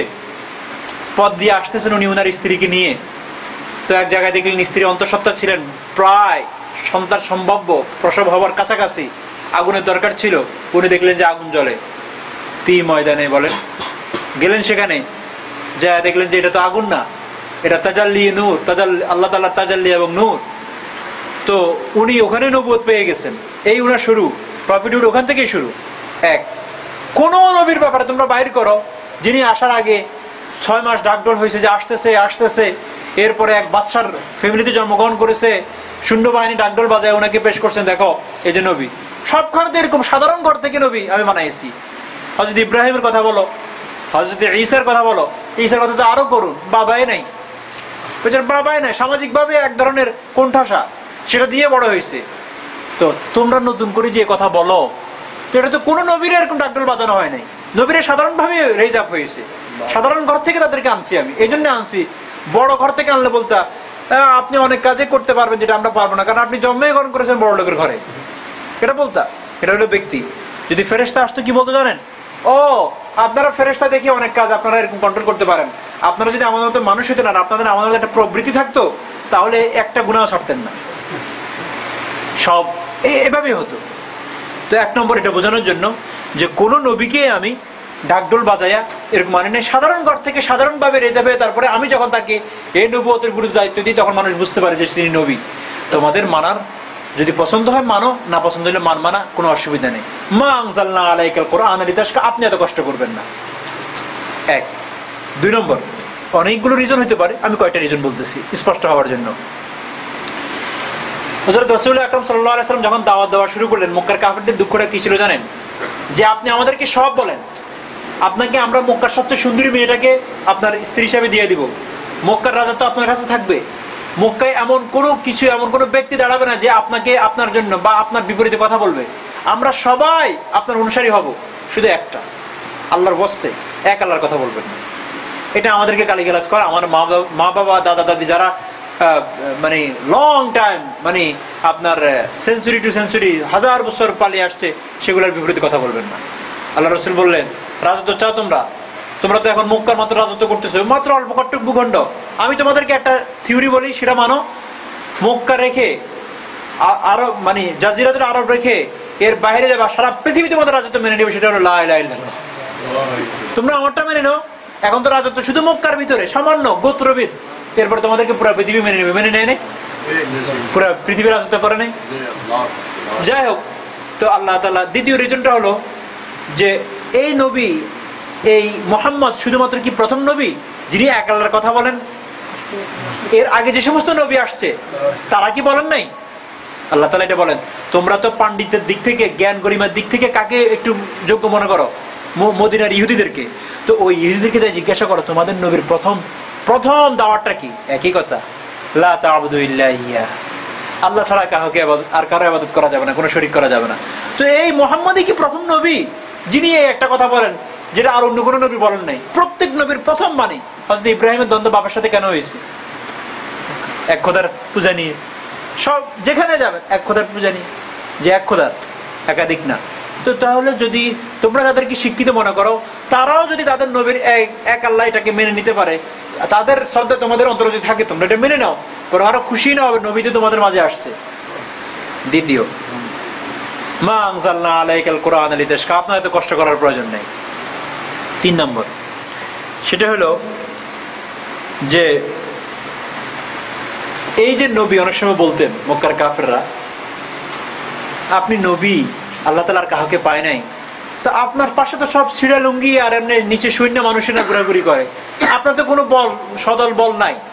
এরকম একজন নবী আল্লাহ যদি পাঠাইতেন তো তার সাথে একটা বিরাট বাহিনীও পাঠাইতেন, যাতে করে ওর বিরুদ্ধে কোনো কথাও না বলতে পারে। তো আল্লাহ তাআলা এটা বলতেছেন মুসা আলাইহিস সালামের ঘটনার মাধ্যমে। এগুলো সব কিন্তু মুসা আলাইহিস সালামের যে আলোচনা হবে ওর মাধ্যমে আল্লাহ বুঝাচ্ছেন।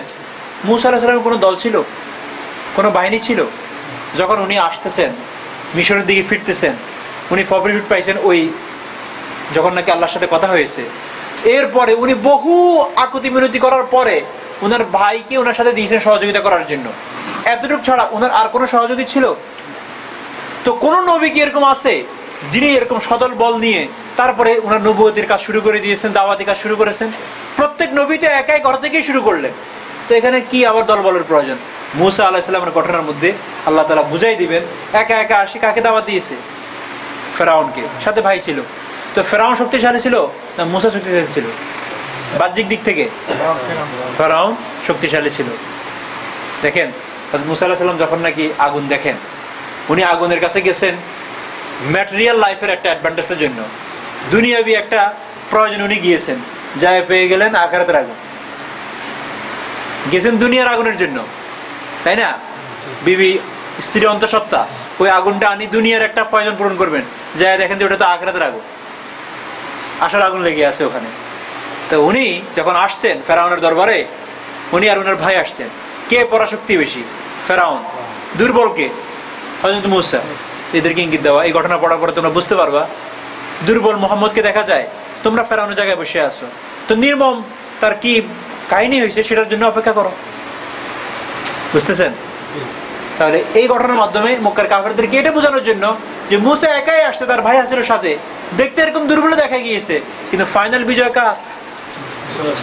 বাস এটাও এই মুসা আলাইহিস সালামের ঘটনা বলার মাধ্যমে আল্লাহ তাআলা মক্কার কাফেরদেরকে বোঝানো, একই সাথে মক্কার মুসলমানদেরকে বোঝানো, হাত জোরে জোরে জোরে দোয়া করো, মনে আমি শুনি না এই জন্য আরো জোরে করো যে আল্লাহ কখন শুনবা।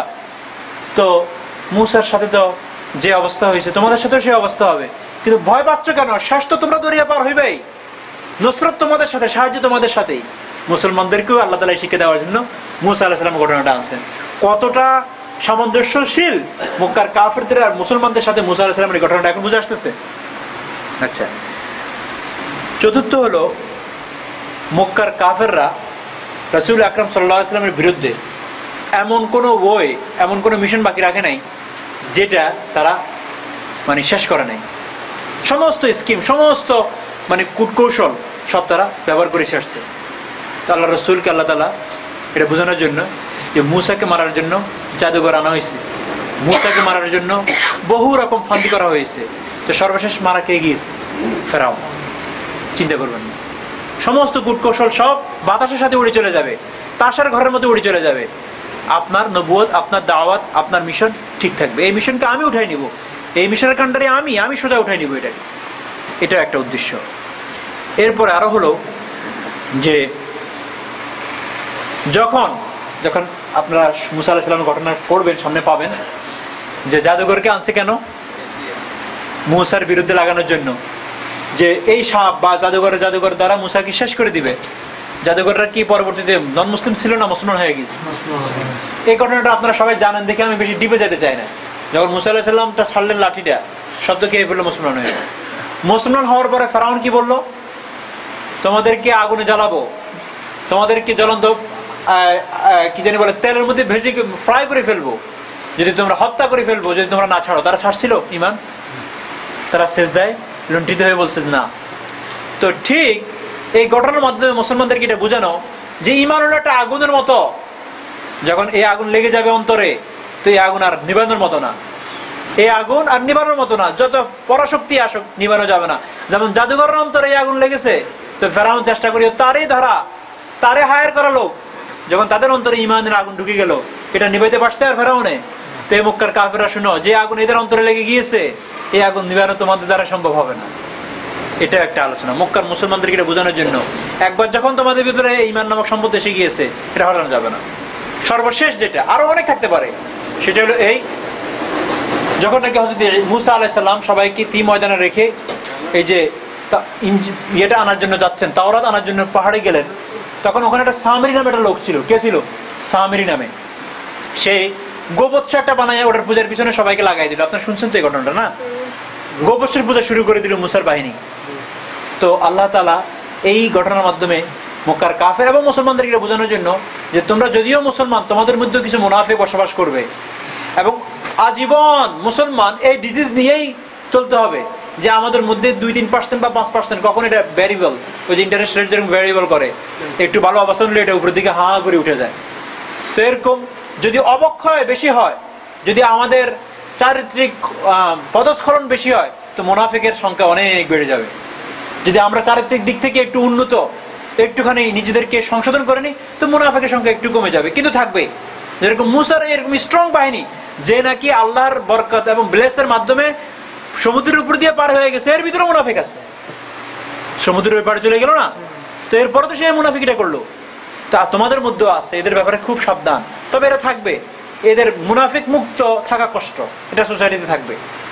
এই মুসা আলাইহিস সালামের পুরা ঘটনা থেকে জানার, আমি যদি বলি আরো অনেকগুলো আছে, এগুলো সবগুলোর মাধ্যমে মক্কার কাফেররাও কিছু শিক্ষণীয় নিতে পারবে, মক্কার মুসলমানরাও নিতে পারবে। মক্কার কাফেরদের জন্য সহজের জন্য, তারা ইহুদিদেরকে চিনে, ইহুদিরা হলো তাদের অ্যাডভাইজার, আর ইহুদিদের নবীকে তারাও সেটাও জানে। সো এই সমস্ত দৃষ্টিকোণ থেকে এখন চিন্তা করেন যে আল্লাহ তাআলা এই আয়াতগুলো বলার পরে আপনার কাছে কি মুসার বাহিনীর আলোচনা আসছে, শুনছেন, আপনি অবগত আছেন, এখন মিল হয়। একই সাথে আল্লাহ রসুলের সান্ত্বনার জন্য যথেষ্ট। আল্লাহ রসুল যখন থেকে মুসাকে এত কষ্ট দেওয়া হয়েছে, এত কিছু, এত হার্ড টাইম দেওয়া হয়েছে, তো আমি তো সেখানে কিছুই না। মক্কার কাফেররা মনে করবো আমরা এরকম ফেরাউনিগিরি কতদিন দেখাবো, শেষ তো ডুবতে হবে। মুসলমানরা মনে করবে যে ইনশাআল্লাহ যত কষ্ট সে দেখ না, দরিয়া পারা আছে আমাদের কপালে। এভাবে অনেকগুলো জিনিস এই ঘটনা থেকে শিখার। এখন বুঝতে পারছেন যে একটা ঘটনার মধ্যে আমরা অ্যানালাইসিসটা কিভাবে করব, গভীরে কিভাবে যাব।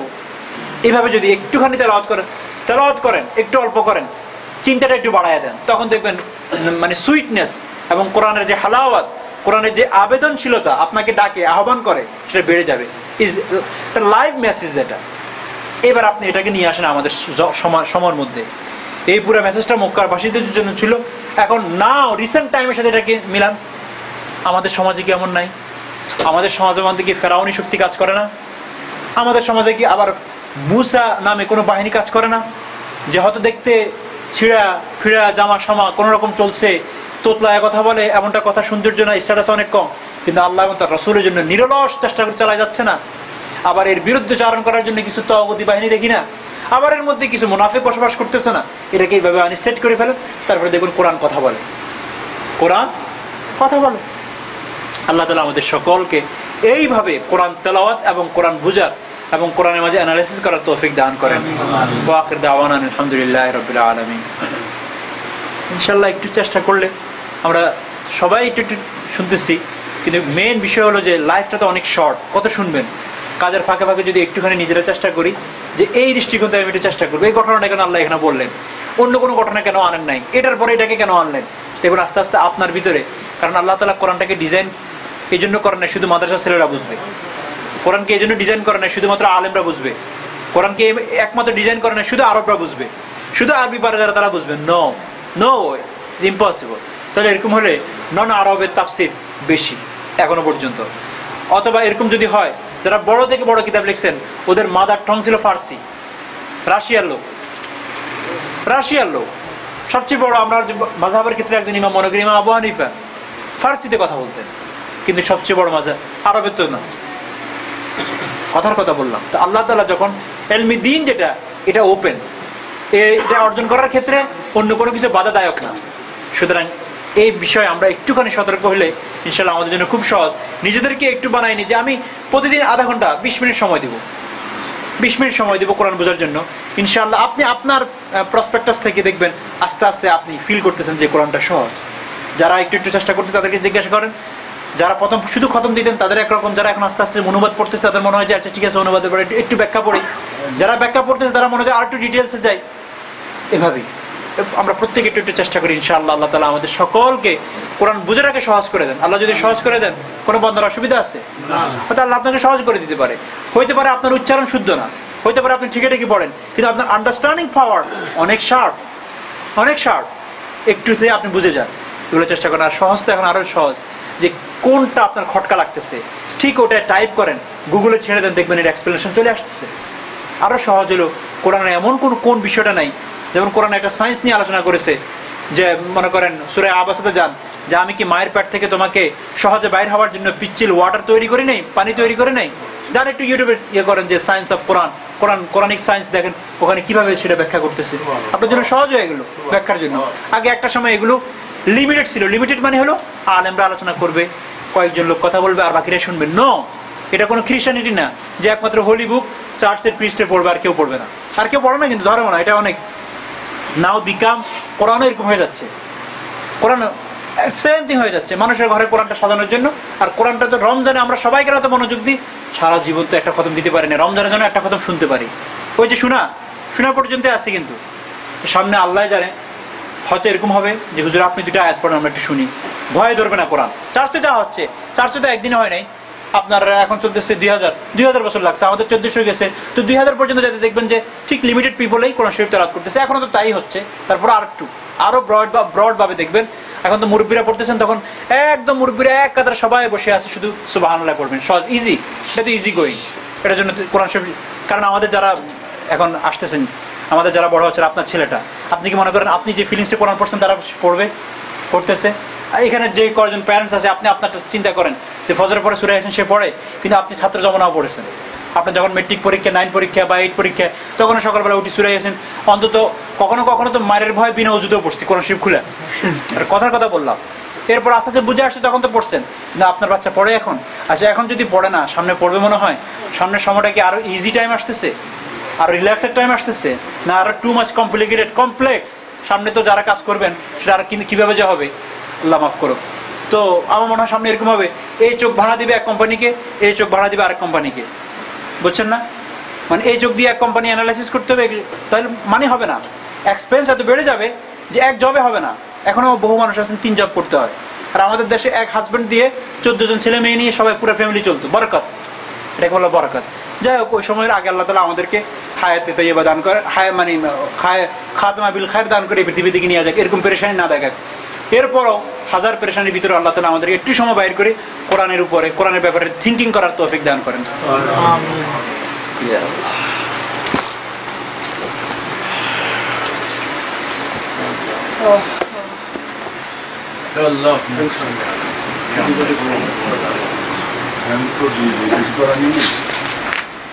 আমাদের তাফসীর কোরআন মাহফিলের দ্বিতীয় পর্বে সাধারণত আমি আমাদের উপরে যারা মা বোন আছেন তাদের উদ্দেশ্যে এবং যারা আছেন সবার উদ্দেশ্যে একটু বিশেষ বয়ান করি, যেটা সাধারণত আমাদের ফ্যামিলি লাইফ, সামাজিক জীবন, বিশেষ করে প্র্যাকটিক্যাল লাইফে কাজে লাগে, এরকম কথাগুলি এখানে আনার চেষ্টা করি। তো গত সপ্তাহ তো আমরা একটু ভ্যালেন্টাইন ডে সম্পর্কে আলোচনা করেছি। এই সপ্তাহে আমি একটা বিষয় আনতে চাচ্ছি, যেটা আমাদের, আপনি যদি মুসল্লি হন, আপনি যদি নামাজি হন, আপনি যদি নামাজি নাও হন, শুধু আপনি সমাজে বসবাস করে থাকেন, এটা একটা সামাজিক ব্যাধি। আর এই ব্যাধিটার কারণ আমরা একমাত্র হাজব্যান্ড অথবা একমাত্র ওয়াইফ তারা না, বোথ অফ। এই জন্য এই আলোচনাটা এখানে আনতেছি। সামাজিক কতগুলো ব্যাধির মাঝে, যেমন একটা ব্যাধি হলো গীবত করা। এটা একটা রোগ, কিন্তু এটাকে আরেকটু গভীরভাবে বললে এটা একটা ডিজিজ। যেমন নাকি ক্যান্সার একটা ডিজিজ, আর কতগুলো ডিজিজ আছে না, শ্বেত রোগ, কুষ্ঠ রোগ, এগুলো একটা ডিজিজ। তো এই ডিজিজ যেমন নাকি মানুষের শরীরকে খুব দ্রুত ধ্বংস করে দেয়, সমাজের কতগুলো ডিজিজের মধ্যে একটা হলো গীবত, একটা কথার কথা, একটা হলো অহংকার, একটা হলো জেলাসি, হিংসা, বিদ্বেষ। এগুলো কিন্তু একটা ডিজিজ। এগুলোর দ্বারা সমাজে গুণে ধরে একটা সময় সমাজ ধ্বংস হয়ে যায়। তো আজকে যে ডিজিজ নিয়ে আমি আলোচনা করব, এটা যেমন হিংসা, বিদ্বেষ, অহংকার, এগুলো অনেক সময় এতটা মারাত্মক ধারণ করে না। যে ডিজিজ নিয়ে আমি আলোচনা করবো সেটা এতটা মারাত্মক ধারণ করে। সেটার নাম বাংলাতে কি বলে জানি না, উর্দুতে সাধারণত এটাকে বলে চগলখুরি, বাংলায় এখন ইদানিং চগলখুরি বলে এটাকে। চগলখুর হলো, এটাকে আরো সহজে বলি, আমাদের যে ফ্যামিলিগত যে সমস্যাগুলো সবসময় হয়, ঝগড়া হওয়া, এর মেইন কারণ হলো যে আমরা যখনই কারো কোনো কথা শুনি, এই কথাটাকে ওহীর মতো সত্য বিশ্বাস করি। এবং এই বিষয়টা আমরা এভাবে স্পষ্ট হই, সূরা হুজুরাত পড়ার চেষ্টা করি আমরা একটুখানি। সূরা হুজুরাতের মধ্যে আল্লাহ তাআলা একটা আয়াত নাযিল করেছেন, ইয়া আইয়ুহাল্লাযীনা আমানু, মুমিন বলতেছে কিন্তু সবাইকে, মক্কার সমস্ত মদিনার সমস্ত সাহাবীরা তো মুমিন। মুমিনের ভিতরে কোনো ফাসিক আসতে পারে? ইন জাআকুম ফাসিকুন, তোমাদের মাঝে যদি কোনো ফাসিক ব্যক্তি আসি কোনো খবর বলে, তো কেমন লাগে না এটা যে সবারই মুমিন বললো, আবার বলতেছে যে কোনো ফাসিক যদি আসি খবর বলে, তো তোমরা এরকম কোনো খবর শুনলে সেটাকে ইনভেস্টিগেশন করবা। একটা হলো খবর নেওয়া, একটা ইনভেস্টিগেশন, দুই জিনিস, যাতে করে পরবর্তীতে এই কথার উপর ভিত্তি করে তুমি কোনো কিছু করি নিন্দিত না হয়ে যাও, লজ্জিত না হয়ে যাও। নন্দিত না, কিন্তু খেয়াল রাখবেন। আপনি একটা লোকের যার কথাটার উপর ভিত্তি করে আপনি একটা কাজ করে বসলেন, পরে দেখলেন যে কমপ্লিট একটা মিথ্যা কথা ছিল, আপনি লজ্জিত হতে হবে কিনা? নন্দিত হবে না নিন্দিত হবেন? নিন্দা। ঘটনাটা কি হয়েছে শুনে। এক সাহাবী সাথে একটা এলাকার শত্রুতামি ছিল অনেক আগে, প্রাক ইসলাম। যেমন আমাদের আছে না, আপনি ছোটবেলায় কোনো এক এলাকায় একজনকে মেরে আসছেন, তা তারা বলছে আসো না, কোনোদিন তোমাকে এই এলাকা পাইলে আমরা মনে হয় ওই এলাকাও ছাড়ছি, ওই দেশও ছাড়ছি, হয় না এমন? তো প্রাক ইসলাম যুগে ওই ব্যক্তি ওই এলাকার এক লোককে কিল করছিল। এখন এই ব্যক্তিও মুসলমান, ওই এলাকাও মুসলমান, সবই মুসলমান, কোনো অসুবিধা নেই। আল্লাহ রাসূল এই সাহাবীর নামও আমি বলতেছি না, এলাকার নামও বলতেছি না, এই জন্যই তো দরকার নেই, আমাদের শুধু ঘটনাটা দরকার। ওই সাহাবী কিন্তু আল্লাহ রাসূলের রাদিয়াল্লাহু তাআলা আনহু বলি আমি তার ব্যাপারে বলবো, জান্নাতি। ওই সাহাবীকে আল্লাহ রাসূল নিযুক্ত করলেন যে তুমি এবার যে যাকাতের মালগুলো উদ্ধার করে নিয়ে আসো। যাকাতের মাল তো এখনকার মতো মানিতে ছিল না, এটা ছিল সম্পদের মধ্যে, সুপারি, খেজুর, এটা সেটা গোছায় রাখতো, বাস আসিয়ে নিয়ে যেত। তো উনি যাকাতের মালের জন্য ওখানে গেলেন। এলাকায় ঢুকার আগে দেখলেন যে অনেক লোক দাঁড়ায় আছে, আসলে ওরা যাকাতের সম্পদগুলো বাইর করে রাখছে, কিন্তু কেউ আসতেছে না। তো উনি হঠাৎ দেখলেন এত লোক দাঁড়ায় থাকলো কেন? ওনার হঠাৎ মাথায় আসলো, মনে হয় ওই যে আমি আগের যে আমার যে প্রতিশোধ, ওটা মনে তাদের স্মরণে এসে গেছে। দেখেন, ওনারা কিন্তু কেউ কিছু বলে নাই, উনি দূর থেকে শুধু এটা ধারণা করলেন। ধারণা ভিত্তিক কথা বলা, ধারণা, এটাকে বলা হয় যে কোনো মুসলমান ভারী ব্যাপারে তোমরা কুধারণা করবা না, এটা হারাম, কবিরা গুনাহ, কবিরা গুনাহ। উনি কি করলেন? আল্লাহ রাসূলের কাছে ফেরত চলে আসলেন। তুমি খালি হাতে কেন? বলে যে ওরা তো যাকাতের সম্পদ দিতে অস্বীকার করছে। আল্লাহ রাসূল সাল্লাল্লাহু আলাইহি ওয়াসাল্লামের একজন সাহাবী ছিলেন, অনেক কমান্ডার ছিলেন, তো একজন কমান্ডার ছিলেন গরম, অর্থাৎ উনাকে পাঠানো হলো ফাইনাল। কে বলেন তো দেখি নাম? খালিদ বিন ওয়ালিদ। খালিদ সাইফুল্লাহ বলা হয় না, আল্লাহ তাআলা খালিদ বিন ওয়ালিদ। বাস, আমাদের দেশেও একজন ছিল, নাম বললে আপনারা জি। তো যাই হোক, ইনাকে আল্লাহ রাসূল পাঠিয়ে দিলেন, যাও। ইনাকে পাঠানোর অর্থ হলো কোনো কথা নাই, কারণ একটা ফরজকে অস্বীকার করা হয়েছে। উনি যখন গেলেন না, উনি যাইতে যাইতে ফজরের সময় হয়েছে, তো উনি দেখলেন সব ঘর থেকে আজান আসতেছে, আজান। উনি সবাইকে বললেন বসো। কি কারণটা কি এত আজান আসতেছে? কারণ তার কথা অনুযায়ী কেমন লাগছে, এরা কেউ এখন আর কি নাই, মুসলমান নাই, এত আজান আসতেছে, এর মধ্যে তো কিছু আছে। তখন কিছু কিছু সাহাবী বললেন, হুজুর আপনি জানেন না, এটা আরেক ফাঁদ, আপনি যে আসতেছেন, আমরা যে আসতেছি বাহিনী, এটা তার খবর পেয়ে গেছে, এটা হলো আরেকটা ফাঁদ।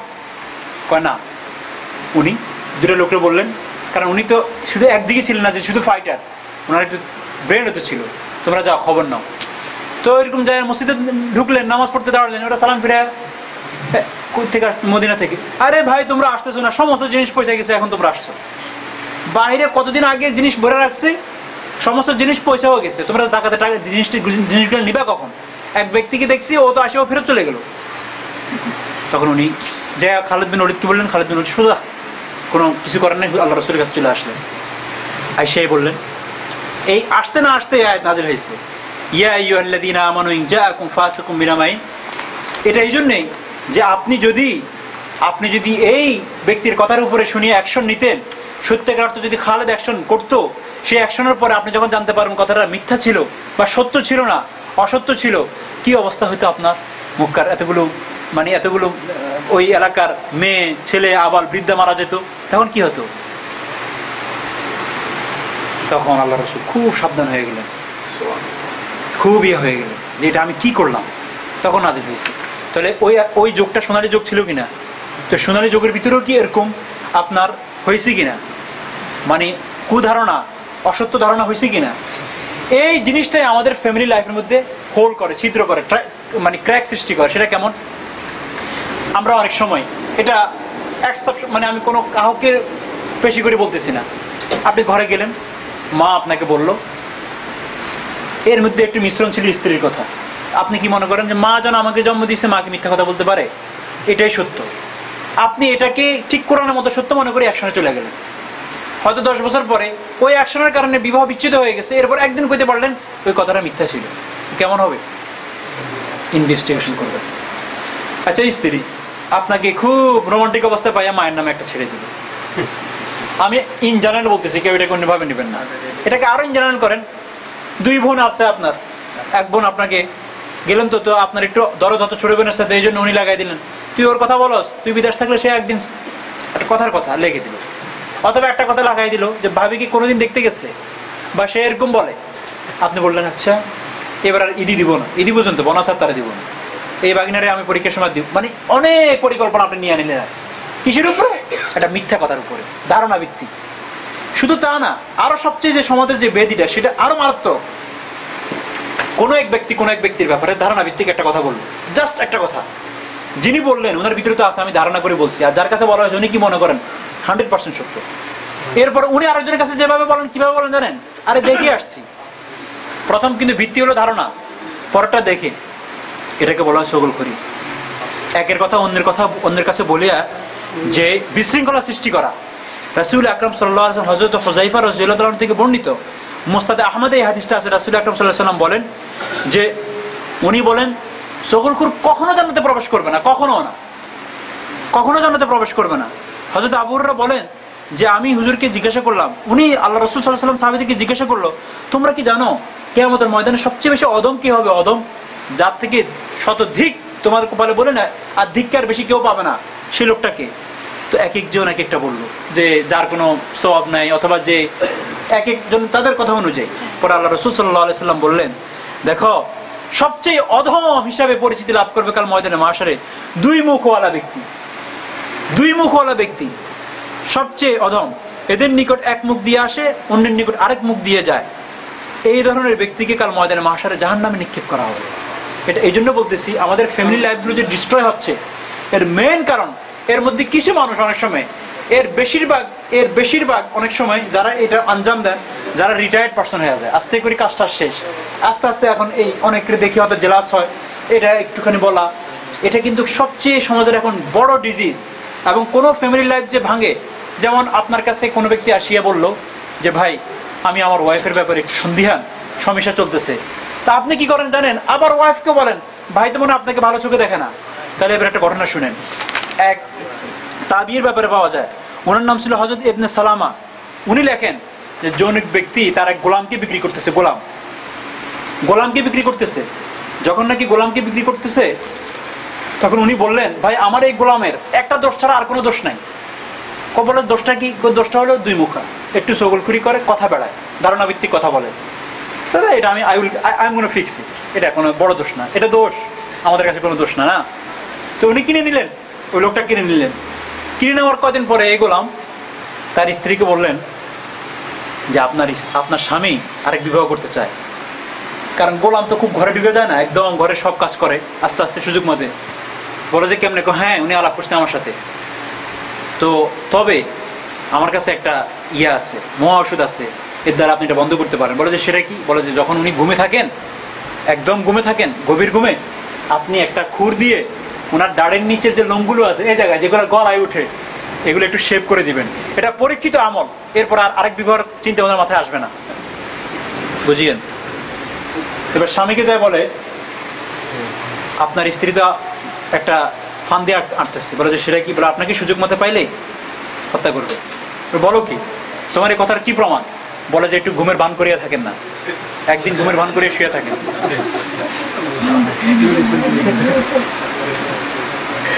উনি গেলেন, ঘুমের ভান করে পড়ে থাকলেন, দেখলেন যে ঠিকই স্ত্রী খুঁটটা বাইর করলো, লোম কাটতে গেছে, মেনলি গলা না, কথাটা দেখবেন। বাস স্বামী উঠিয়ে ওটা ওর হাত থেকে নিয়ে বাস স্ত্রীকে হত্যা করলো। স্ত্রীর বাড়ির লোকরা এসে স্বামীকে হত্যা করলো। কি হলো? দেখছেন? এভাবে হয়। এভাবেই হয় অন্ধকারে গোলা পানিতে, এভাবে চলতে থাকে। এই জন্য হযরত আব্বাস রাদিয়াল্লাহু আনহু থেকে বর্ণিত, তিনি বলেন রাসূলুল্লাহ আকরাম সাল্লাল্লাহু আলাইহি সাল্লাম একবার নতুন দুটা কবরের পাশ দিয়ে হাঁটি যাচ্ছিলেন, নতুন একদম ব্র্যান্ড নিউ কবর। হাঁটি যাওয়ার একটু সামনে যায় উনি আবার দাঁড়াই গেলেন পিছনের দিকে মোড় দিয়ে। দাঁড়ায় উনি বললেন, জানো এই দুটা কবরে আযাব হচ্ছে, এবং আযাবটা যা হচ্ছে সেটা মামুলি জিনিস দাঁড়ায়, কোনো বড় ধরনের অপরাধ না, তোমাদের দৃষ্টিতে বড় ধরনের অপরাধ না। বলে যে কি সেটা? বলে যে একজন পেশাব হইতে পাক না হওয়ার কারণে, পেশাবের চিরা থেকে বেশি পবিত্রতা অর্জন করতো না, আর একজন সগুলখুরির কারণে আযাব হচ্ছে। তখন তারপর আল্লাহ রাসূল খেজুরের একটা ঢাল নিয়ে দুই পিস করে ফেললেন, মাঝখান দিয়ে ছিঁড়ে এক পিস এই কবরে এক পিস এই কবরে দিলেন। তখন সাহাবীরা জিজ্ঞেস করলেন, ইয়া রাসূল এর কি ফায়দা? বলে যে সম্ভবত এটা যতক্ষণ শুকাবে না ততক্ষণ পর্যন্ত হয়তো আযাবটা বন্ধ থাকবে। মুহাদ্দিসে কেরামরা বলেন যেহেতু বৃক্ষটাও জিকির করে, তো সেখানে জিকির চলতেছে, এই জন্য তো আযাব বন্ধ থাকবে। সম্ভবত যতক্ষণ না শুকায় না যাবে ততক্ষণ পর্যন্ত আযাব বন্ধ থাকতে পারে, এটা বলছেন, গ্যারান্টি দেন না। এরপর আল্লাহ রাসূল সামনে হেঁটে চলে গেছেন, এই শেষ। শুধু তা না, সগুলখুরের কিয়ামতের দিন ফেসটা কিরকম হবে, চেহারাটা। হযরত হাসান রাদিয়াল্লাহু তাআলা আনহু বলেন যে রাসূল আকরাম সাল্লাল্লাহু আলাইহি সাল্লামকে বলতে আমি শুনেছি, তিনি বলেন যে কাল ময়দানে মাশারের দুইটা মুখ হবে, আল্লাহ ওইভাবে বানাই দিবেন দুই ধরনের, যারা দুই ধরনের কথা বলে কিয়ামতের দিবসে আল্লাহ তাআলা তাদের দুইটা জিহ্বা বানাবেন। কেমন লাগবে দুইটা জিহ্বা বাইরেলে? দুইটা জিহ্বা বানাবে, এই জন্য বানাবে যেহেতু দুইটা জিহ্বা ব্যবহার করতেন, ইনার সাথে ইনার মতো করে, ইনার সাথে ইনার মতো করে, বিরাট ব্যাপার। এরপরে মানে এখান থেকে আমরা বুঝতে পারি যে আমার হয়তো অনেক আমল আছে, আমাদের অনেক দেশে অনেক সময় অনেক নেককার মহিলা, আমি মহিলা বললে মা বোন কষ্ট পান, নেককার পুরুষের কথাই বলেন, কিন্তু এই বদ অভ্যাসটা আছে, যার ভিতরে এই বদ অভ্যাস আছে সে নিজেও জানে না যে এটা একটা বদ অভ্যাস এবং আমি এটা ক্যারি করি। এই জন্য এই বদ অভ্যাস থেকে আমাদেরকে হেফাজত করতে হবে। কোথাও পাওয়া যায় যে একজন চগলখুর, একজন জাদুঘর এবং একজন শয়তান থেকে বেশি ভয়ঙ্কর। কিভাবে? হযরত ইয়াহিয়া ইবনে আকসাম বলেন যে চগলখোর জাদুঘর অপেক্ষা বেশি ভয়ঙ্কর, চগলখোর শয়তানের চেয়ে বেশি ক্ষতিকারক। কারণ শয়তান কাজ ও ধোঁকা দিয়ে মানুষের মনে কুমন্ত্রণার সৃষ্টি করে, চগলখোর প্রত্যক্ষভাবে মানুষের অশান্তি সৃষ্টি করে। এদিক থেকে সে শয়তানের চেয়ে বেশি মারাত্মক। এরপরে এক ব্যক্তি 2100 মাইল, কত মাইল? 2100 মাইল হেঁটে গিয়েছে পায়ে। এই জন্য একজন ব্যক্তির কাছে যে ওই লোকটি মহাজ্ঞানী ছিল, তারে কতগুলো প্রশ্ন করার জন্য কত মাইল হাঁটছে? 2100 মাইল। তো হাঁটে যাওয়ার পর উনি কোয়েশ্চেন করলেন 7টা, যে আমাকে এই 7টা কোয়েশ্চেনের উত্তর আপনি দিবেন। একটা হলো আকাশের চেয়ে আর কোনো কিছু কি আছে আরো ভারী? আকাশ কত ভারী হইতে পারে আপনারা জানেন? আচ্ছা, ও তৎকালের মানুষ যেটাকে ভারী মনে করতো, এখন হয়তো আমরা অন্য কিছুর নাম নিতাম। দ্বিতীয়, জমিনের চেয়ে প্রশস্ত আর কোনো কিছু আছে? তৃতীয়, পাথরের চেয়েও কঠিন কোনো কিছু আছে? চতুর্থ, আগুনের চেয়েও দগ্ধকারী আরো কি কোনো কিছু আছে? চতুর্থ, জাহান্নামের একটা স্তর আছে যেটাকে বলা হয় জামহারির, এটা অনেক ঠান্ডা, অনেক ঠান্ডা, বলা যায় এর থেকেও ঠান্ডা কোনো কিছু আছে? এটা। এরপরে বললো সমুদ্রের যে গভীর তলদেশ, এই যে সমুদ্রের চেয়ে গভীর আরো কোনো কিছু আছে? আমরা তো এখন সমুদ্রের তলদেশে চলে গেছি, তখন মনে করতে সমুদ্রের কোনো তলদেশ নাই। তিনি বলতেন এটা তো অনেক গভীর, এর থেকেও গভীর কোনো কিছু আছে এই পৃথিবীতে? 7 নম্বর, এতিমের চেয়েও দুর্বল কোনো কিছু আছে? এতিম ব্যক্তি খুব দুর্বল না? কত মাইল হেঁটে গেছেন এটা জিজ্ঞাসা করার জন্য? ওই ব্যক্তি উত্তর দিলেন, শোনো, তুমি আকাশের কথা জিজ্ঞাসা করছো, পুত পবিত্র ব্যক্তি, যে ব্যক্তি ইনোসেন্ট, এমন কোন ব্যক্তির ব্যাপারে মিথ্যা অপবাদ দেওয়া আকাশের চেয়েও ভারী। একটা মেয়ের ব্যাপারে আমরা অনেক সময় করি, সাথে সাথে একটা সাধারণ ঘরের মেয়ে একটা শব্দ জড়াই দিলাম, বলে যে এইটা আকাশের চেয়েও ভারী, এত ভারী একটা অপরাধ, জঘন্য অপরাধ তুমি করলা। 2, সত্য কথা বলা, সঠিক সময় সঠিক জায়গায় সত্য কথা বলা, জমিনের চেয়েও প্রশস্ত। এটা জমিন কি প্রশস্ত? এর চেয়েও বেশি প্রশস্ত সঠিক সময় সঠিক জায়গায় সত্য কথা বলা। 3, কাফেরের হৃদয় পাথরের চেয়েও কঠিন, কারণ পাথরও আল্লাহর ভয়, কোরআনে আছে যে কোরআন আল্লাহর ভয়ে পাথর কেঁপে পড়ে যায়, অনেক সময় পাথর যে খসে আল্লাহর ভয়ে। তো একজন কাফেরের অন্তর তো আল্লাহর ভয় করে না, তো সেটার চেয়ে কঠিন। 4, এই যে যৌন লোভ, যেটা এটা আগুনের চেয়েও বেশি দগ্ধকারী, আগুন তোমার এক হাত পুড়িয়ে ফেলবে। তারপরে আপনার ইয়েতে যাইয়া, বার্নার ইউনিটে যাইয়া ঠিক করে ফেলতে পারবেন, কিন্তু মানে যৌনতার যে আগুন, এটা এর চেয়েও বেশি। সুতরাং এটা কখনো কারো কাছে থাকলে সেভাবে চিন্তা করা। নিকট আত্মীয়র নিকট প্রয়োজন নিয়ে যাওয়া, ওই যে বললাম যে হারিরের চেয়েও বেশি শীতল, ঠিক আছে ঠান্ডা এখানে গেলে তুমি পাওয়া, নিকট আত্মীয়ের কাছে তো আপনি আশ্রয় যাবেন, কার কাছে যাবেন? অল্প তুষ্ট হৃদয়, অল্প তুষ্ট হয়ে যায়, এই হৃদয় সমুদ্রের চেয়েও গভীর অল্প দৃষ্টে, কারণ তাকে আর পৃথিবীর কোনো ধরনের অশোভনীয় কিছু দেখতে পারবে না, কারণ সে তো অল্প পাইলেই বাস তার স্যালারিতে সে খুশি, তার আর দরকার নেই। সে এখানে একবার সুদের মধ্যে একবার মতির মধ্যে সে মুখ দিবে না সে। আর শুনো, সগলঘুরি প্রকাশিত হওয়ার পরে বললেন না যে এতিমের চেয়ে কি দুর্বল আছে পৃথিবীতে? বলো শুনো, যখন কোনো ব্যক্তির ব্যাপারে এটা ডান হয়ে যাবে যে এই লোকটা সগলখুর, দুই মুখা কথা বলে, তো তার চেয়ে দুর্বল পৃথিবীতে আর কেউ নেই। এতিমের চেয়ে সে দুর্বল, এতিমের চেয়ে সে দুর্বল। সাংঘাতিক কথা। ইয়া আল্লাহ। হযরত মুসা আলাইহিস সালাম একটা ঘটনা বলবো, এরপর ইনশাআল্লাহ শেষ হয়ে যাবে। হযরত মুসা আলাইহিস সালাম একবার আল্লাহর কাছে দোয়া করছেন বৃষ্টির জন্য। 3 দিন সবাইকে নিয়ে ময়দানে যায় দোয়া করলেন, আল্লাহ বৃষ্টি দাও, বৃষ্টি হয় না। তখন হযরত মুসা আলাইহিস সালাম বললেন, ইয়া আল্লাহ, তিনবারে মানুষদেরকে নিয়ে আসি দোয়া করলাম, দোয়া কবুল হয় না, এটা কেমন লাগে না? একটা দোয়া, মাত্র একটা দোয়া না করলাম বৃষ্টির জন্য।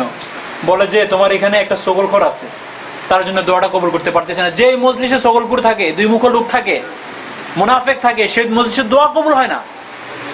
এটা এই জন্য বলতেছে, আমাদের ফ্যামিলি লাইফের ক্র্যাকিংটা সাধারণত এই কারণে হয় যে এখানে কথা এখানে, এখানে কথা এখানে।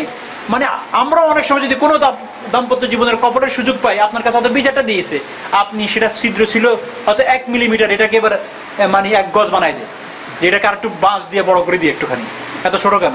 এখনো তোমরা কেমনে থাকছো? ভাবি কি অবস্থা? ভাই মনে হয় আপনাদেরকে খুব একটা ইয়ে করে না, ভাইয়ের কাছে যা খবর রাখেন ঘরে, হ্যাঁ শুধু কাজ করলেই হলো। আছে ভাই, আছে, বিভিন্ন ভাবে আছে। এটা এই জন্য বলতেছি যে এই লোকগুলোকে ফাইন্ড আউট করবেন প্লিজ, না করলে লাইফ হেল হয়ে যাবে। এবং এদেরকে একবার ফাইন্ড আউট হওয়ার পরে পৃথিবীতে আর দ্বিতীয় কাজ করতে খুব সাবধান, তার সাথে কোনো ধরনের আত্মীয়তা করতে, আত্মীয়তা বলতে কোনো ধরনের ট্রানজাকশন করতে সাবধান। এই জন্য এটা খুব খেয়াল। তো আল্লাহর কাছে বলুন, আল্লাহ তাহলে আমাদেরকে নামটা বলো, তারা উঠাই দিয়ে মজলিস থেকে, তারপর দোয়া কবুল করো। আল্লাহ বলে যে আমি তো রহিম রহমান, আমি কি এরকম একটা কাজ করতে পারি? সবাই মিলে তওবা করো, তারপর দোয়া করো।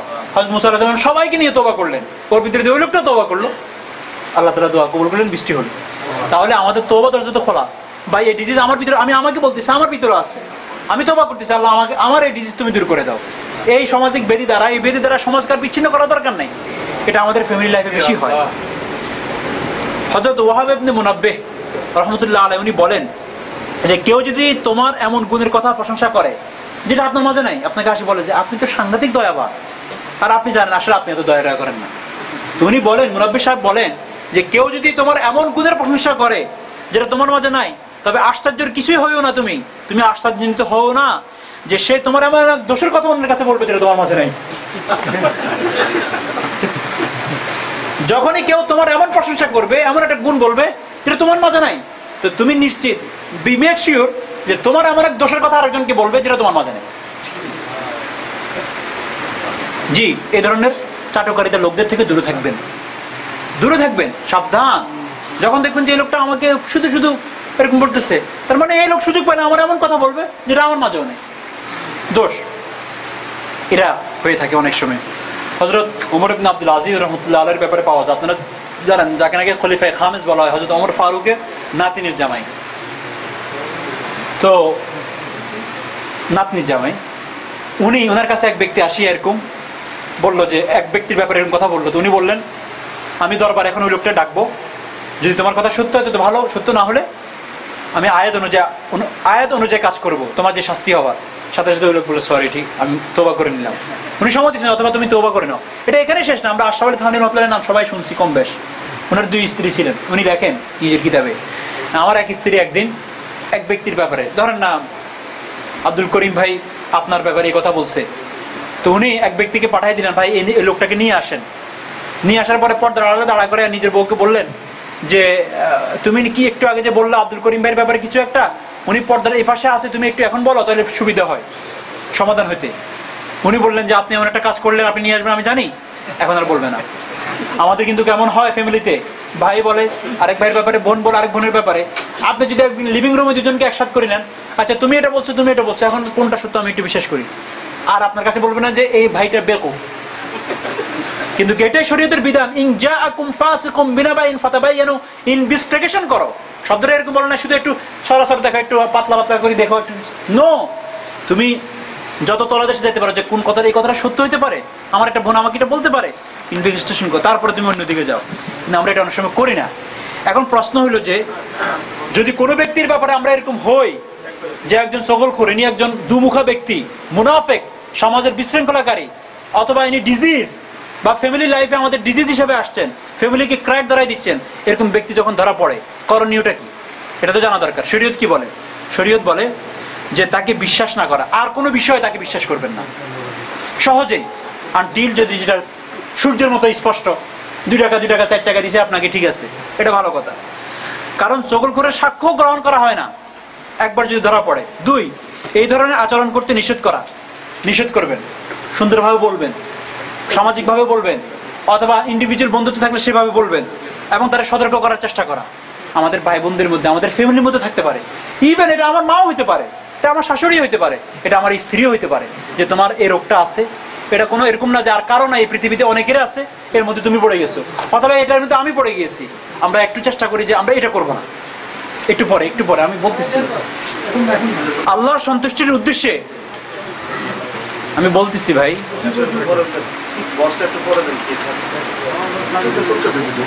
কে শুরু করলেন এটা?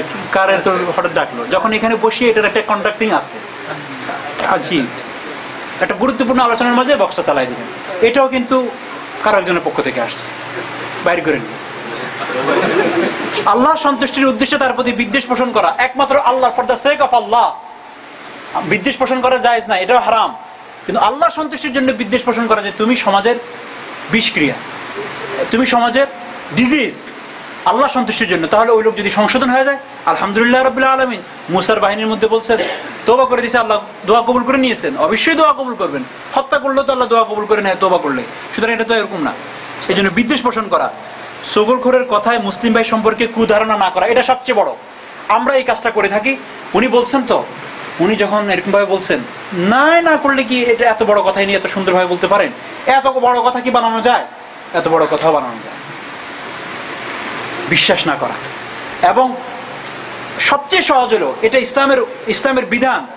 যদি আপনার সম্পর্কে কেউ কিছু বলে, আপনি শুনেন যে উনার ব্যাপারে বলছে, আপনি ওনাকে বলবেন, ভাই আপনাকে নামও বলবো না, আপনাকে দামও বলবো না, শুধু একটু আপনি এরকম একটা কাজ করছেন কিনা, ওনার কাছ থেকে জানার সামনে ওনার স্টাইল দেখবেন, ওনার কথা বলার স্টাইল দেখবেন, দেখে যদি মনে হয় যে কে সত্য কে মিথ্যা, আপনার যদি এটা থাকে, ওই যে আবার নাট বলেন অথবা স্ক্রু বলেন অথবা বাদাম বলেন, এটা ব্যবহার করলে বুঝতে পারবেন যে কোনটা কতটুকু সত্য। এরপরে বুঝে গেলেন যে না বুঝছি।